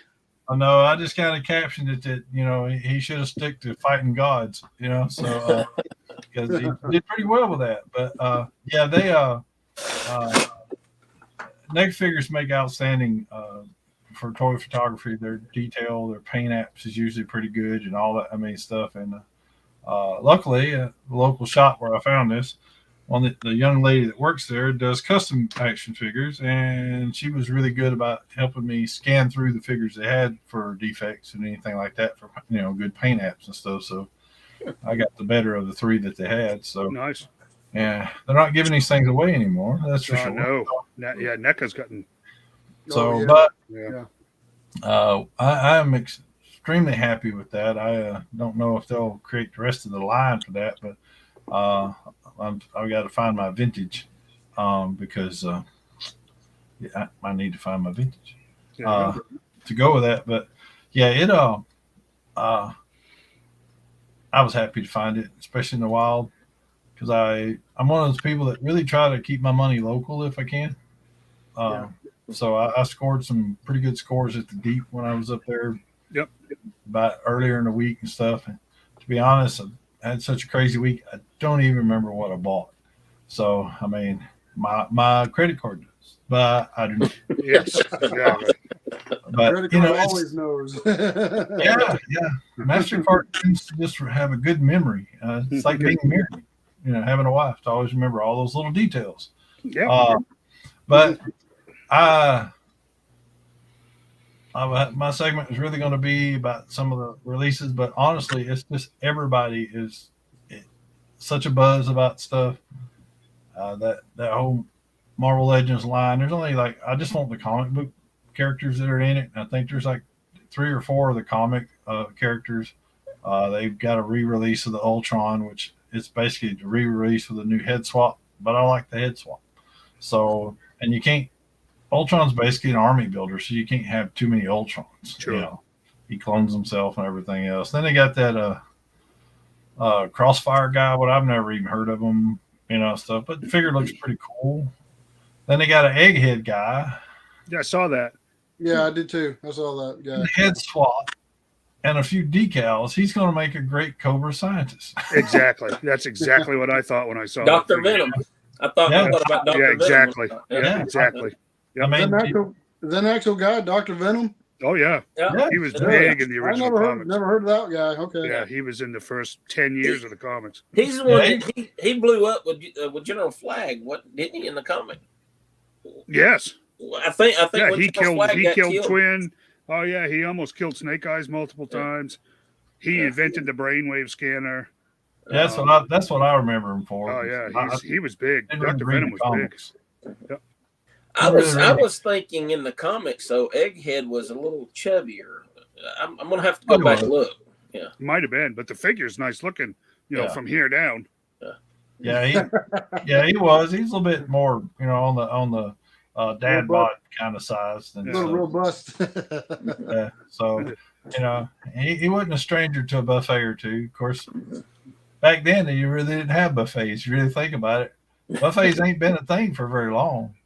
No, I mean you start thinking about buffets and all that stuff. The big buffets with the salad bars and all that kind of stuff. That's what early '80s. Yeah, I was gonna say yeah. Golden Corral. Golden Corral. I went ate there one time and that was it. I'm done with that. I don't eat there often, but they do know my name. So but that's just a coincidence. Yeah, that's cool. They have your table ready when you walk in. Yeah. they know I drink sweet tea, and so I think they have a crystal ball there. And they're like, Yeah. it's Norm. it's because I'm 6'6". Right. I just stand out and people remember me. That's what it is. So yeah. But yeah, I don't. As far as making a comment on the Joe line, I'm with Dave. Hasbro owns that line. Yeah. Now there's a whole lot of money they leave sitting on the table. We all know that. There's things they could make that would just turn to money. As soon as it hits shelves, it's going off the shelf, and they never do it. Yep. And just looking at the Star Wars things, it reminds you of all the stuff that, especially back then when Kenner could have made, but they just didn't. That would have just made money. Yep. Exactly right. I mean, because there are characters in G.I. Joe, especially the classified line, that people want. They're giving us 4 or 5 characters at most in like a series kind of. I'm like, where Marvel Legends, you'll get. There'll probably be 15 to 20, easy just the first quarter of Marvel Legends figures. Mm-hmm. And so of course, if you look at the numbers, Marvel Legends sells 15-1 over G.I. Joe. Of course, that may be because they make 15-1 over G.I. Yeah, that might be. Yes, that's the strongest indicator. What's not on the shelf, or right. A lot of it too is they've got a movie coming out about a couple of movies coming out every year. Yeah, but so that generates buzz and hype, and people are we need to Marvel is the figures they want the stuff that associates with the movie. So I'm sure they try to time it when because Ant-Man Quantumanium is fixing to come out when they just announced that they're doing those figures. So the problem with those figures will actually come out after the movie because the movie has got pushed up instead of pushed. Right. Supposed to be released months later, and that's going to be released months earlier. So there's not going to be no figures to match it. Yeah. But according to numbers, the Marvel Legends line is sustained by comic book characters. You'll see more movie characters, warm pegs, than you will the comic book characters. Yep. Right. Yep. And exactly. Because the comic books were our childhood, and then you got the modern stuff. So, you put an MCU Captain America next to the 80s anniversary Captain America, and you won't keep an 80s because they just people have that. Yep. We're all about that nostalgia. We're all about that. We all have. Some of us have memories attached to every figure that we own. Exactly. Yeah. Whether somebody important to us gave it to us, or as much as I'm not a Snake Eyes fan, he was still my favorite. He was my first G.I. Joe to ever buy. Right. I bought him at TGNY, I think, for like $2, and it was awesome. I just mowed somebody's grass to make some money, and I'm like, there it was. This character, this soldier, this whole line of army men that were articulated more than my Star Wars characters. Yep. Their knees bent, their elbows bent, and all that stuff. I'm like, that's awesome. And you had waist articulation. I'm like, that's freaking awesome. And stuff. So it's like, I slowly just started replacing Star Wars with the G.I. Joes because you had to have it. And then they went to swivel arms, high tech in toys. Yeah, right. Kung Fu actually do this. Yeah. I traded my Star Wars for G.I. Joes. That's the greatest thing since sliced bread or Kung Fu grip, either one. Because you got to admit, Kung Fu grip was awesome when it came Kung Fu grip, the original Kung Fu grip was awesome stuff. Yeah, because you had the Ken Barbie doll hands on these figures, and this. Yeah. Or they what? It was kind of more like that, where you could like literally just a clam. That's what it was. It's like you stick a sock on there and you got a sock puppet. Exactly, but the figure still wouldn't move, so you had a dead sock puppet. I bet if you went back to our sandboxes as we was kids and looked at the way we did that, we probably got really good at posing those characters and getting them to hold them guns. It's like we're kids, we're gonna adapt. I remember just holding the figure you'd pinch the gun into the hand and you'd move the figure around like that. You wouldn't hold it by the waist or anything. You held it by the arm. To Oh make Lord, sure that, party's over, guys. I'm just saying. Oh man! Oh, he What's made the an Super appearance. Bowl over? Is the game over? Is that why he's here? He made an appearance. Nice. Hey, Shane. What's going on, guys? What's up, Bill? How you doing? Rush it Good, along. how are when you you? get dinner time. I'm done. I'm done, Dave. Whenever you need to take the floor, sir. I kept your spot warm for you. I appreciate that, man. I just You did a really good job. I can tell. I'll check with Shane and see if he's got anything. And other than that, I was just going to show off some McFarlane stuff. But, Yeah, Jay. Just one thing on what Rick was talking about. I thought one of the best waves they'd done in Marvel Legends in a while was the supervillain wave. It was all classic comic book characters. I agree. Except I wish Baron Zemo had been in the actual wave, and the Secret Wars Doctor Doom would have been the Walgreens exclusive. And but that to me that was one of the best waves they did, because it wasn't just Dormammu and Red Skull; they were vintage, like from the '60s. Mm-hmm. And that to me that was the best wave they've done in a long time. I wanted to elaborate on what Rick was talking about. Having money to go buy his Snake Eyes. Back in the 80s, if you wanted something, your parents told you to earn the money. Go do something to get the money. We worked. Some of us we worked for stuff that we wanted. Now kids today, the parents just give them the kids whatever they want, and they don't appreciate it.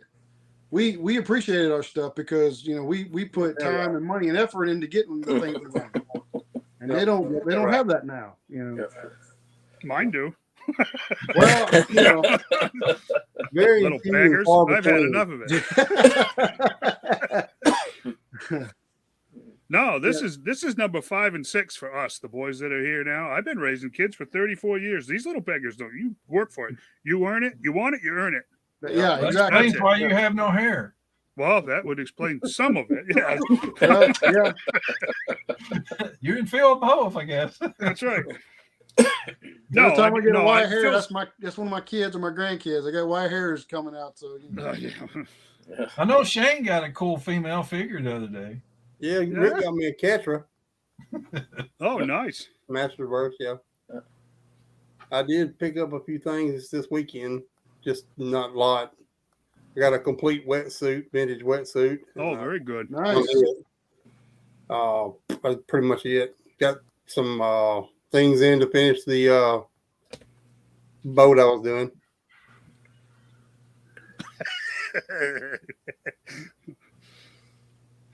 Who is BAM Media? Who is this person? That's Brandon McKay. That's his Okay. that's his thing. He's that's Brandon. Yeah. I did some trading with him when we had the first yard sale. Cool. Yeah, he was set up in a big tent down there on the corner. Nice. Yeah. Nice. Hey, Brandon. He's a good guy. I traded him some Marvel Legends for a Charizard Pokemon card for Marshall, and then he, after I got home, he messaged me and said, "Hey, I got to looking, and I actually charged you by about $5 too much for that." He PayPal'd me the $5 back. So Nice. I mean, he was honest, Nice. and he gave it back to me, and I didn't even ask. I mean, I was good with it, but he said, "Hey, he said that it's really not worth that." And he said, "Here's $5 back." So he's a good guy. I did get a mail call yesterday. I got me Slimer. Oh, got me a Slimer. Slimer, Nice. and I got me a Stay Puft. I got them all for $10 a piece. Oh, wow. Off Big Bad. Wow. Cool. So I've got just about the real Ghostbusters. When they did the retros. So I've got just about that whole line. I even got Ecto 1. They had one Ecto 1 at Gas and Walmart for $35. The cartoon version. Cool. Is that the new one that's in stores now? What now? Is that the new one that's in stores now? No, it's actually been out a while. They're starting to clearance. That's what I'm saying. They're starting to clearance them now. Yeah. I think they've got 2 or 3 at my local Walmart right now. Okay. Cool. On clearance. You looking for it? No, I've got one. I've got Oh, one. okay. Yeah, when I found it on clearance, I bought one for what, $35, I think it was. Because originally it was like 50, I want to say, something like that. Yeah, me and John are good at checking the clearance aisles around here. Oh yeah. Yeah. That's the first place I go. First Yeah, place. right. Yeah. So what I'm gonna do is I'm gonna try to tell you a story that I guarantee you all of you are gonna relate to, and I'm gonna use props, okay? Because I can actually do it. So a couple of weeks ago, I go looking for this, right? Ah, Did I find this? no. No. I found this. Did I buy this? No. Why?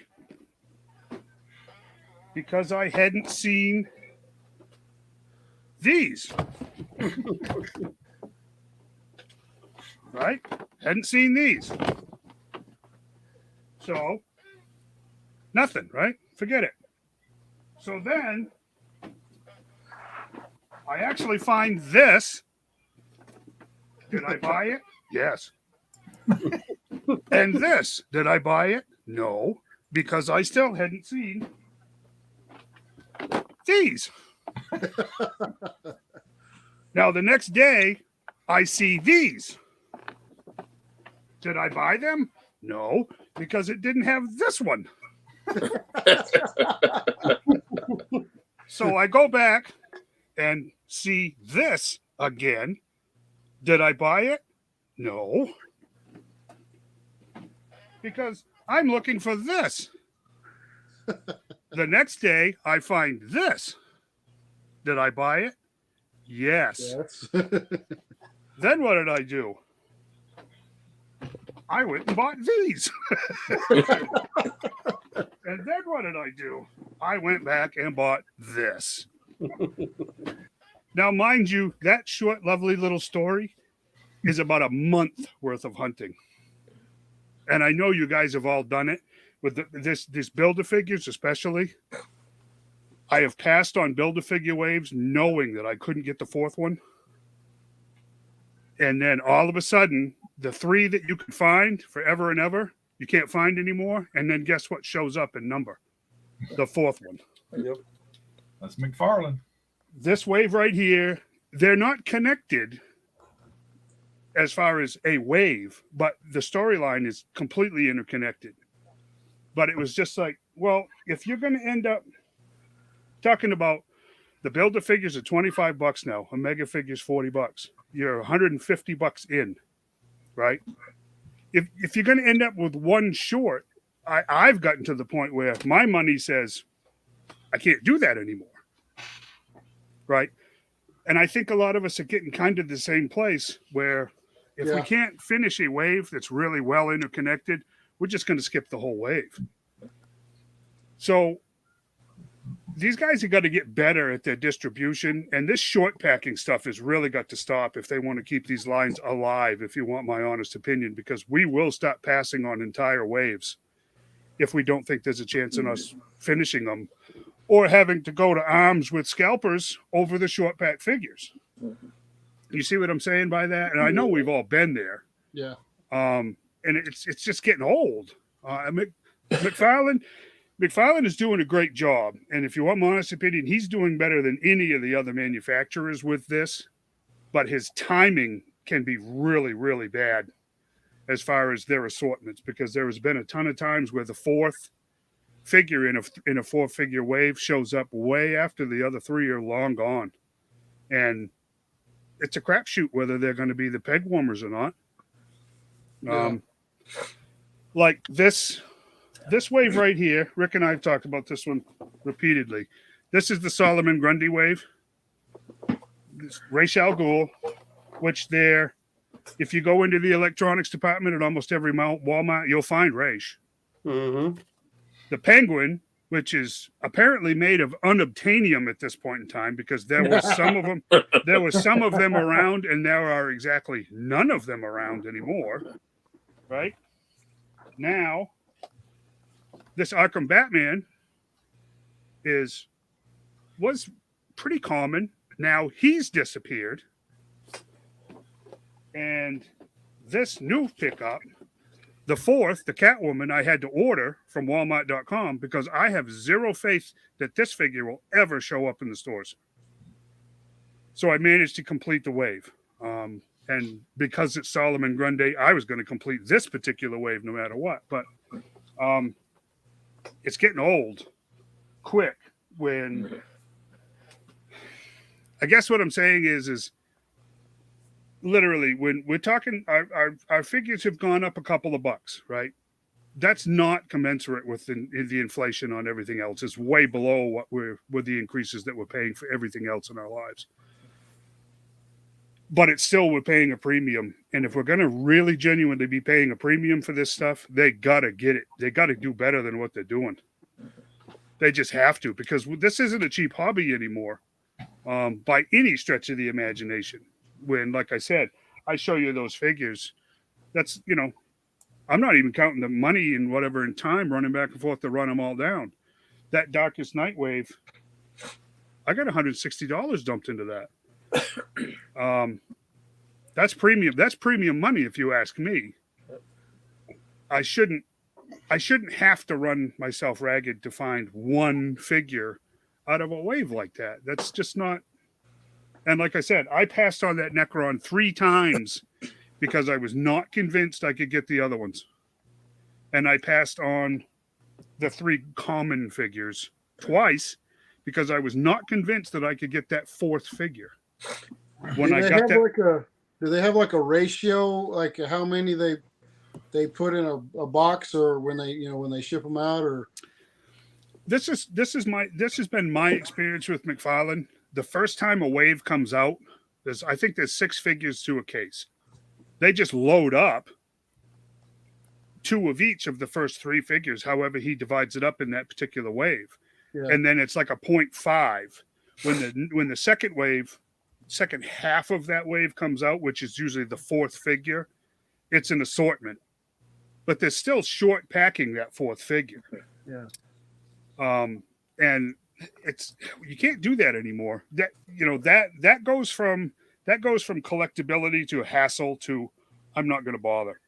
They should have it. They should in one box. They should have one of each figure in that wave. We have been saying that same thing for 30 years, and they are never going to do it. But they can get a lot better than what they're doing now. Yeah, because it makes too much sense. Well, it's just the way it is. They want you to, I get it, it's marketing. They want you to revisit that toy aisle frequently. Yeah. See, because that's where you're going to get the impulse buys for the other stuff that they're peddling, right? Me and my wife had this discussion. She's moving her prescriptions from Walmart to one of the local pharmacies. Yep. Walmart is like a casino. They want you to stay in there as long as possible. Yeah. So you'll buy. It's impulse buy. Everything is based on impulse buying.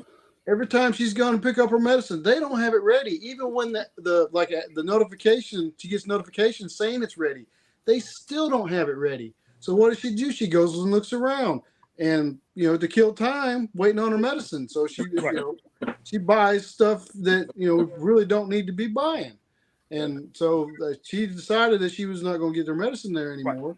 Right. So, but yeah, that's to me that's bingo. It's like I said, Walmart's like a casino. They just want you to stay in there. Right. Corey hits it right on the head. And this is where McFarlane is doing it right. You can go on and pre-order the entire wave. Yeah. The drawback is he doesn't have any shipping programs. We don't get free shipping, and the shipping can get heavy. But you get your stuff. You can go directly to McFarlane and buy everything but store exclusives. And you can buy the whole wave. Well, and he offers a pretty good selection of stuff at the company store, which is he's doing it right compared to everybody else. So yeah, but their shipping probably costs more because the figures and boxes are are obviously bigger than your. I think it's a bulk thing. Honestly, I don't think he gets the shipping rates that the bigger companies do. Okay. He's moving product, but he's not moving Mattel or Hasbro levels of product. Yeah.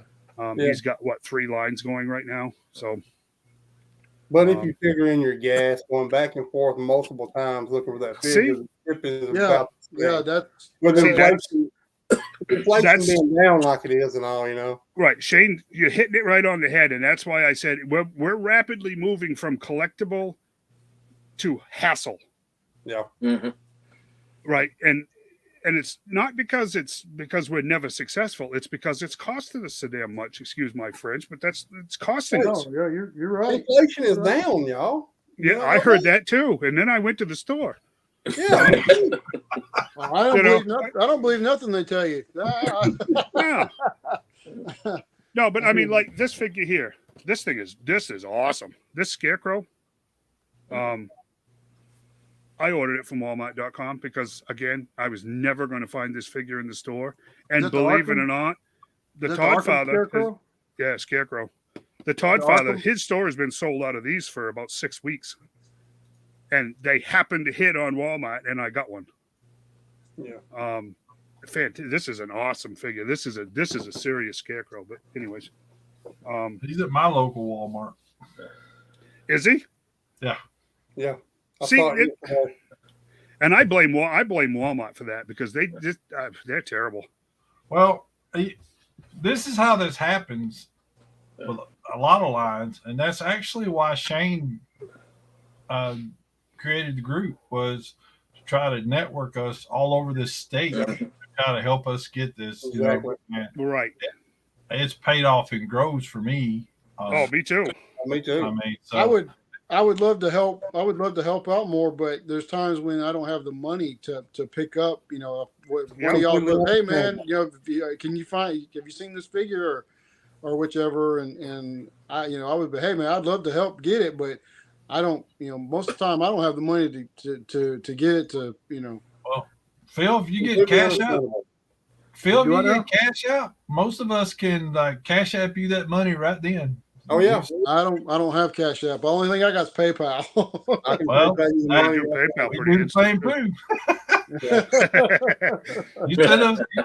You sent us a Ben Shade is very famous about this because it's like I'll take pictures, send to him. He's like, yeah, I need it, and he's like, how much? He'll send me the money, and I'll just go pay. So, me and John do that because we're kind of close. We live close. Yeah, that's me and Shade. We're yeah. I'm within his hunting grounds. So yeah. Me and John 200 miles. We cover the center, Gadsden, Anniston, Oxford area. Hey, I've been to Oxford and Gadsden a couple of times hunting. I avoid Oxford. We're taking my son back and forth to Atlanta for his doctor appointments. Uh-huh. I will stop there in Oxford and eat at that Western Sizzler all the time. I was ain't nothing like it used to be. Oh no! The last time I was there, they had changed it so much it was unreal. Yeah. So I pose a question to you guys, and if you don't want to answer it, don't. If you think it's too personal or whatever, but on a scale of 1 to 10, how much has inflation affected your hobby so far? Oh, at least 8. At least I'd say 7, 8, somewhere around in there. I mean, I'd put me close to a 9 at this point. I really would. Yeah, I was buying 2 of each classified figure, but now I'm down to 1s. Yeah. Right. Well, But I focus a lot more on vintage stuff too. Yeah. Also, so. Yeah. And it's not so much the cost of the figures going up. It's the fact that when I would go and spend $100 on groceries, now I'm spending $250 for the same amount. Yeah. I don't have the extra left. Right. Exactly. I mean, the classifieds have went up like what, $2? Exactly. That was my point. I can not drink a Mountain Dew during the day for that. Right. Yeah, we're not seeing. Everybody's bitching and whining. So again, with the language, but everybody's complaining that inflation is raising the prices of our figures. Guys, get real. With everything that we're dealing with, the $2 or $3 that your figures have gone up, if they've actually even gone up, because let's face it, most of them actually haven't yet. We're not even talking the same scale as what you're paying at the grocery line or your utilities. Yeah. You know what I'm saying? Or your credit cards, if you're on a variable rate. Let's get real here. For an What is example, what's killing my collecting right now is Publix, not Walmart, and not yeah. Hasbro, and not McFarlane, right? Yeah. Yeah. So, Good thing we're not in Canada, Corey. yeah, we ain't in Canada anymore, right? What I've been doing, I'm not Roper Island. I'm sorry. I'm not I can't, Roper really Island. I can't give my opinion on it because I did a job change where I actually took a cut in pay to get better benefits. So Well, I just don't have the check. I got to think that if I was still the old job, I probably wouldn't, it wouldn't have changed nothing yet. I ate out all the time. Anyways, I still kind of eat out more than I should. And the prices have went up a little bit. But, I'm taking a pinch from the new job, but, sure. And I'm playing the long game on stuff, especially my third rate stuff like Masters of the Universe, Revelations and stuff. I want those figures. Sure. But I'm going to play the long game on them because that Too Bad figure looks awesome. But I just don't want to fork out the dollars for it. I know there's a good chance that a couple of months Target will have it for half price. Sure. And I hate to do that. Unfortunately, you can't play the long game on NECA figures because of the deal they have with retailers. They're not allowed to discount them. All prices. Oh, really? I didn't know that. Yeah, you'll never see them on clearance. They don't. They never do. Nope. They don't do that. That's kind of what I was hoping for, like with Target and places. You know, I was like, maybe they'll mark this down, but I didn't realize they didn't do that. Yeah, we were talking about the gargoyle line, me and Rick. Oh yeah, I like that line too. How Goliath would like for Goliath to come down. You know, he's been there for a year and a half now, and still the same price. So they can don't clearance nothing. Yeah, they it's part of the. I was a NECA ambassador for them at the local Target. It was kind of like how they got free labor because they'd call you an ambassador, put you in a weekly drawing for a gift card, and you went once a week and fronted and straightened out their section in the store. And you took a picture and you sent it to your representative from NECA, and that's what you did. And whoever sent the picture went in that drawing and everything else. And it was okay because I was going anyways to check stuff and everything. So it'd be cool because, when you pull everything out to get a look, then I got to know the people that worked around there and they knew what I was doing and blah, blah, blah. But when the same person kept winning that contest, it kind of peed me off. You start wondering somebody's paying somebody off. Or it's like, if that's your cousin from your brother's sister's former roommate, I'm not down with that, but yeah, Dave's got a good point. I mean, the inflation and people, but come on, guys, we're part of the geek community. What don't they complain about? Exactly right. You can't. There is, and God, if you get started with Star Wars fans. Oh yeah. Nothing towards you, Phil, but Star Wars fans are the worst. They all wear diapers. I know exactly I'm pretty sure that the majority of them wear diapers and suck on bottles and make fun of cameras because they're just big babies. Yeah, true. I agree. I agree. They pitch a fit about some of the dumbest things, but yet some of them I understand why. But I'm not going to get. I'm not going to join them and start sucking my thumb and need a pacifier to get through it. To me, if they come out with new Star Wars stuff, that and I'm going to watch it because it's Star Wars for one thing. But if I see something I don't agree with, I'm not going to go on Facebook or Twitter or whatever and start starting a rant or something. That's just well, that makes you different than the rest because the rest, and this is quintessential with the times. Yeah. A large majority of them feel like they're entitled to a certain storyline. They're entitled to this character. Right. I'm about fed up with this entitlement BS. That's just these people that think Hasbro has to make something because they're entitled to that. It's like that's a company, and they're grabbing about money. I'm like, they're raising money for profits. I can't believe they're making profits off us. Can you imagine something? Heaven forbid they got to make money, Right.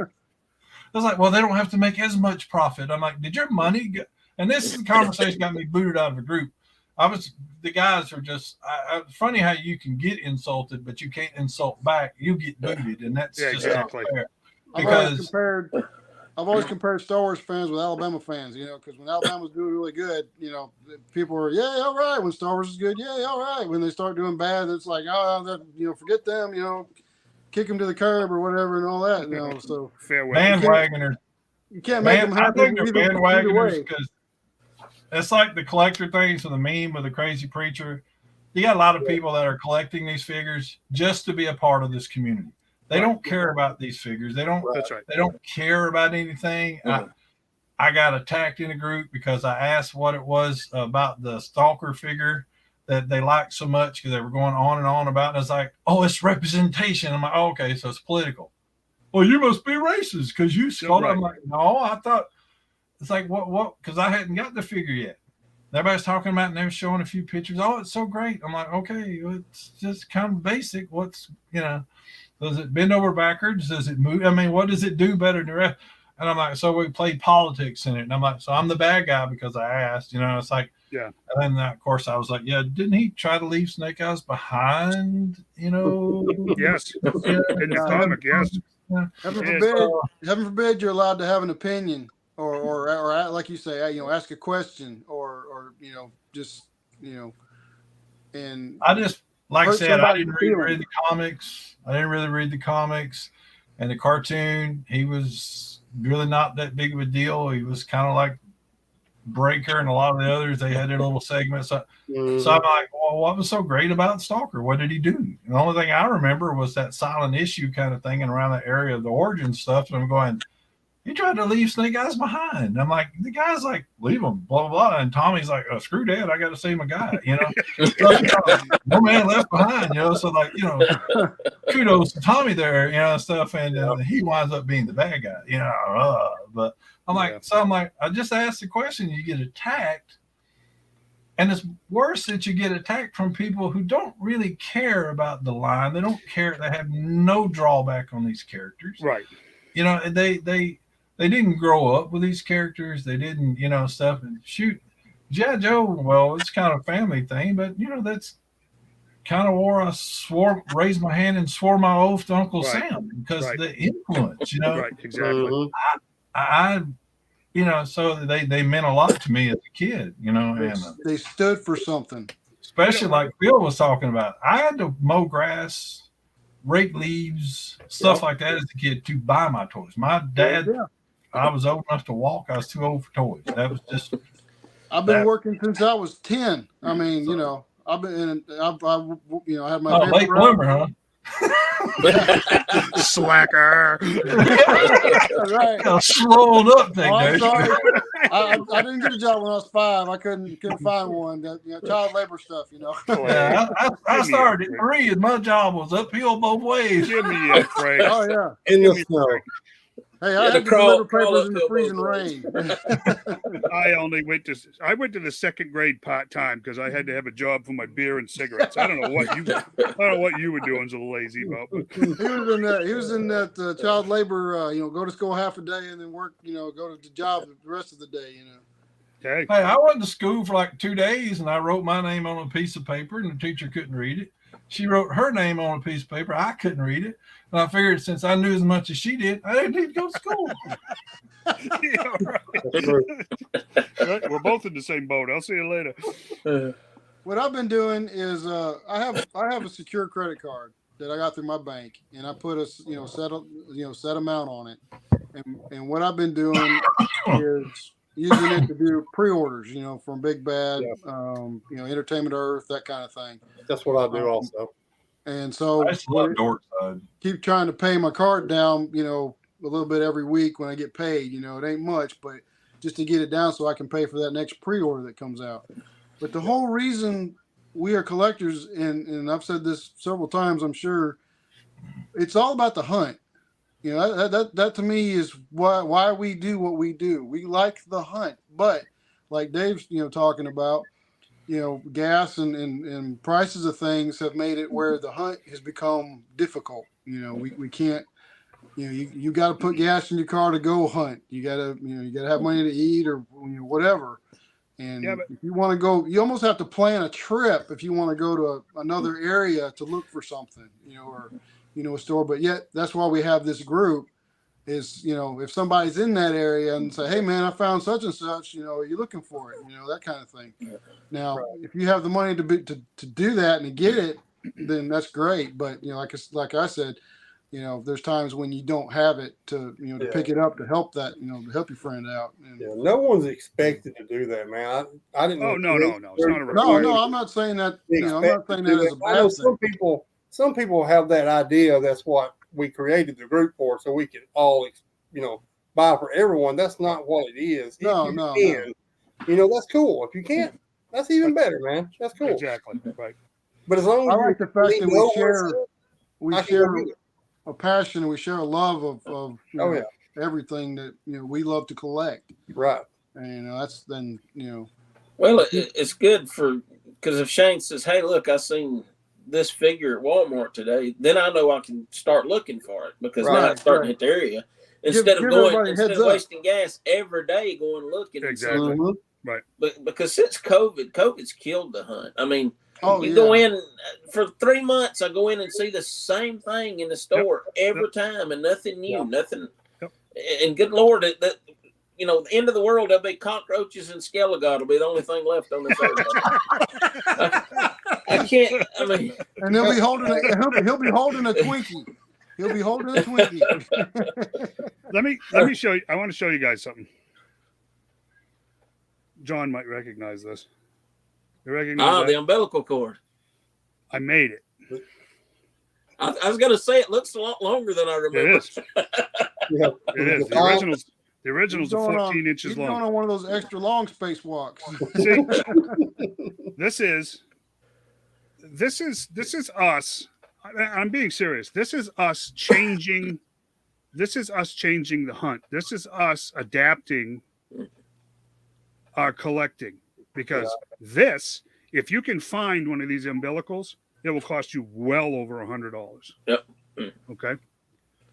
This is 10 gauge grounding wire that I primed and then spray painted with Plastidip,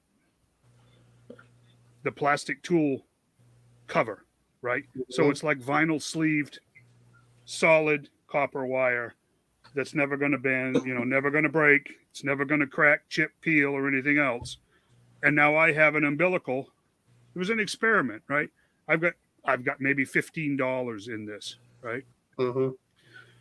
What was the original made from? Just plastic, or was it like a? No, it was a vinyl. It was a vinyl sleeve that had 4 or 5 copper braided a wire in it. It wasn't much more than a very, very thin stranded 10 gauge wire. So yours is probably more durable. This will last forever. That's a solid piece of copper. Yeah. The point is we're gonna, no matter what Hasbro does or doesn't do, no matter what Mattel does or doesn't do, no matter what McFarlane or NECA or any of the others do, we're still going to be collectors. We're still going to love our hobby. Yep. We're just going to, I'm afraid, guys, we are going to have to learn to adapt to a certain extent. Where, you know what, it may be collecting shells and then parts. It may be collecting parts of figures and then putting them back together and then finding the weapons and like that. Collecting is always going to exist. We don't need the toy companies to do that anymore because there's plenty for us to actually do already. Do you see what I'm saying? So no matter what your budget is, basically I want everybody to know this, I'm going to sell my whole collection, or I'm going to stop buying, or I'm going to give up. Why would you do that? Yeah.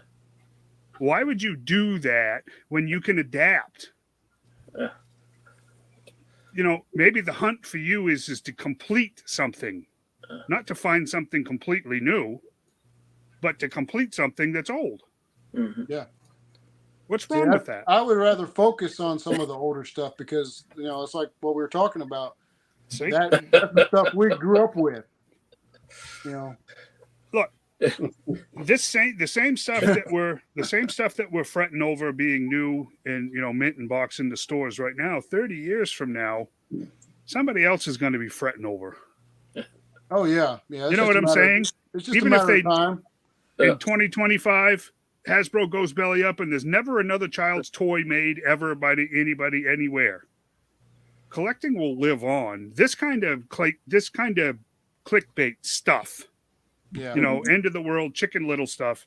We got to stop. We got to stop buying into this crap because there's 900 million one ways for us to have good communities like we have, enjoy a hobby, and still enjoy all of the aspects of that hobby: hunting, collecting, finishing, completing. We can do all of that no matter what happens to these companies and no matter what happens to these guys on the internet, you know?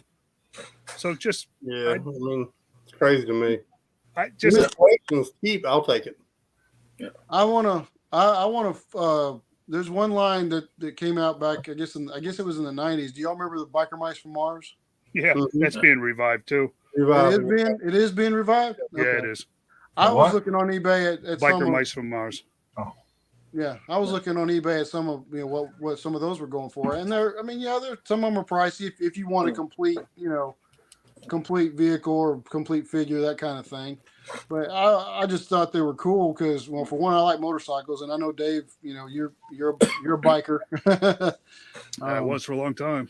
And but yeah, I've got my motorcycle collection going, and so if a new figure comes out or there's an older figure that I was thinking of, kind of like the Biker Mice, I was like, hey, that would be cool to put, but they're older, put with my motorcycle collection. So. Corey was asking if that dip comes in silver. I'm not sure, Corey. I know there's white, there's blue, there's red, there's yellow. Look it up online. It's Plasta Dip. Dip. It's the same stuff you spray your tools with to put a rubberized handle on. Oh, okay. Yeah. I know what you're talking about. Yeah. It's vinyl paint. And I mean, it's actually very good for this application, but I'm not sure, Corey, if it comes in silver. It probably does. But I don't know. And it's like $9 a can, which would make probably 24 of these umbilicals. There's other kind of applications I'm sure you could put. Well, yeah, he's talking about making some legs for his Doc Hawk. So, yeah, it would be perfect for that because it's super rigid. I mean, it's 10-gauge copper. Oh, yeah. So you could put that like on the base of something to keep it from sliding or slipping or something like that, Oh, yeah. If it's got like a grip, a grippy, bottom on it. So, yes. Okay. We're at that 2-hour magic time. I just keep laughing because I'm wondering how many people are from the Vintage Joe groups are going to watch this video later. And when you pull out that umbilical cord, how many of them is going to actually faint because it's not an original OG part? Yeah. Because, buddy, you want to stir something up. You tell them, hey, I got this repo, and boy, they're going to go crazy. Yeah. Somebody's going to have something to say about it, probably. I don't care. Don't make one. How's that? Yeah, I know it's not going to bother you. I mean, what John's saying is it's probably going to, somebody's going to be like, oh, well, that ain't the real thing. It's not complete. Or, there'll be people fainting left and right. Yeah. Yeah, but David considered that if he ever decides to sell it. Other than that, it's his personal collection, and they can go to, that place. Yeah. That's right. Kind of like to open your toys and throw the packaging away, guys, complaining about bent cards. Yeah, exactly. Exactly. Hey, or those. Say that, Shane. I just bought a Cobb Vanth off of, I think it was Big Bad or Entertainment Earth, one or the other. And it's not mint because, apparently the package is either damaged or whatever, but I'm getting it for $20. Cobb Vanth was a deluxe Black Series figure. Mm-hmm. So originally it was like $35. Okay. I'm saving $15 just because maybe the package is bent a little bit or whatever. I don't care because I'm going to open the darn thing anyway. Yep. That's what I'm talking about. But you got all these guys that say, "Oh, open the package, play with your toys, throw them boxes in the garbage." But now they're complaining about the skyscraper cars being bent up and dented. What are you going to do? Are you going to collect in a package or out of package? Yep. Which is it? Figure it out. I get it because I cut the knives off the front of all my Cobra Troopers. They were too bulky that so they had to go. And I'm like, you cut them off? Wow. I'm like, yeah, because I don't have them to sell. That's not the intent. Right. That's right. These will be my kids will probably inherit them at my death, which they're kind of dreading because I have such an extensive collection. They're like, what are we going to do with Dad's stuff? Hey, the way I look at it, this is what I told mine. I told my wife this too. I was like, you know what? After I'm dead, I'm not gonna care. I don't care what happens to it because I'm not gonna be here to worry about it. So they can do what they want. They're They want to sentimental sell it. as I am, though. So If they want to sell it or if they want to play with it or whatever they want to do, I'm not gonna care. No, I'm gonna mess with them all. I'm putting every piece of it in a trust with a stipulation it can never be sold. I told my I'm wife. kidding. I love my kids. I wouldn't do that. I'm doing that with my guns, but I'm not doing that with my toys. I want to be buried with one thing, and that was my vintage Boba Fett. That's it. Put him in my pocket. Put me in the casket. I'm good. There you go. Hey, let's wrap it up. Let's wrap it up before we don't want to wraps us up. All right, gentlemen. Thank you, guys. Thank you, watchers. Thanks, Shane, for showing up. Thanks, Phil, for filling in. Thank you, John. Always a pleasure. Rick, thanks for everything you do. And just everybody, stay calm. Keep collecting. That's my best advice. Have a good week.